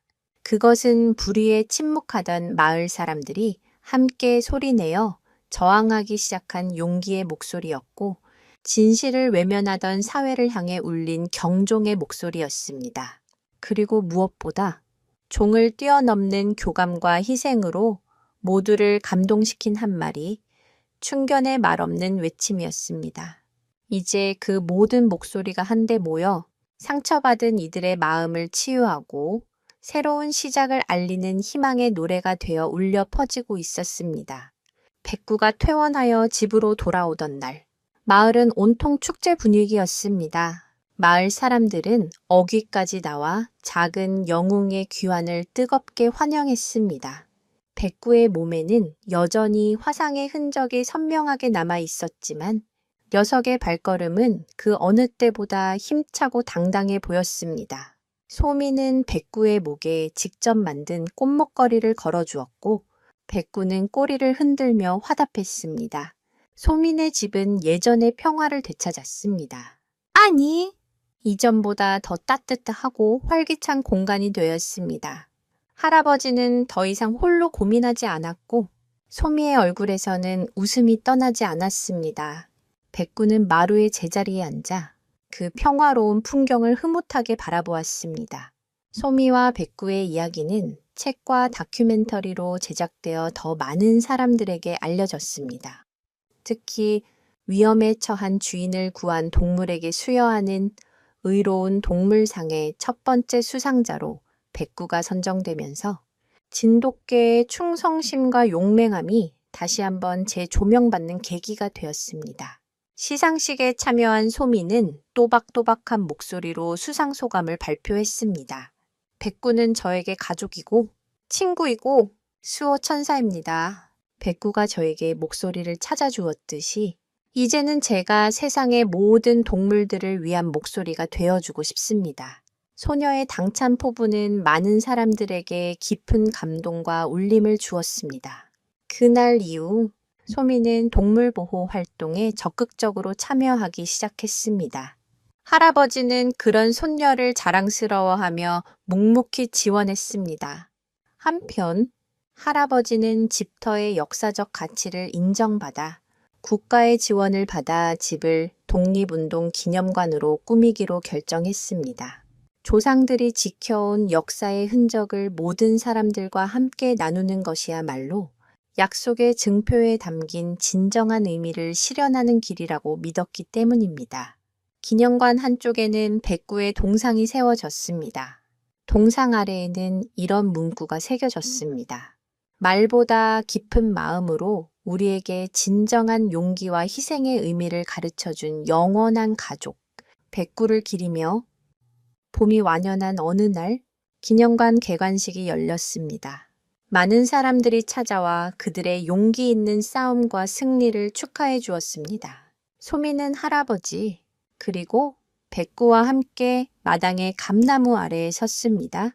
모진 풍파를 이겨낸 감나무는 올해 유난히 탐스러운 꽃을 피우고 있었습니다. 마치 새로운 시작을 축복하는 듯이 말입니다. 소미는 주머니에서 작은 목각새를 꺼내 들었습니다. 이제는 더 이상 구조 신호가 아닌 사랑과 감사의 신호였습니다. 소미는 목각새를 백구의 코앞에 가져다 대며 속삭였습니다. 백구야, 우리 이제 산책할까? 백구는 나 하고 힘차게 짖으며 대답했습니다.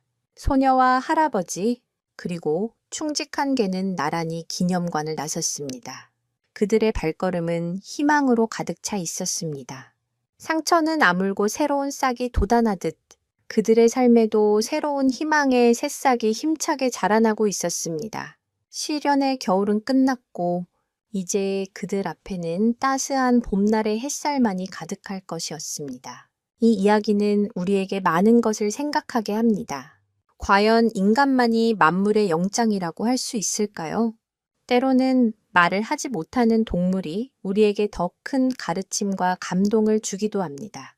백구가 보여준 조건 없는 충성과 희생은 각박한 현대를 살아가는 우리에게 진정한 관계의 의미란 무엇인지 되묻게 합니다. 이 모든 시련의 시작은 인간의 끝없는 탐욕 때문이었습니다.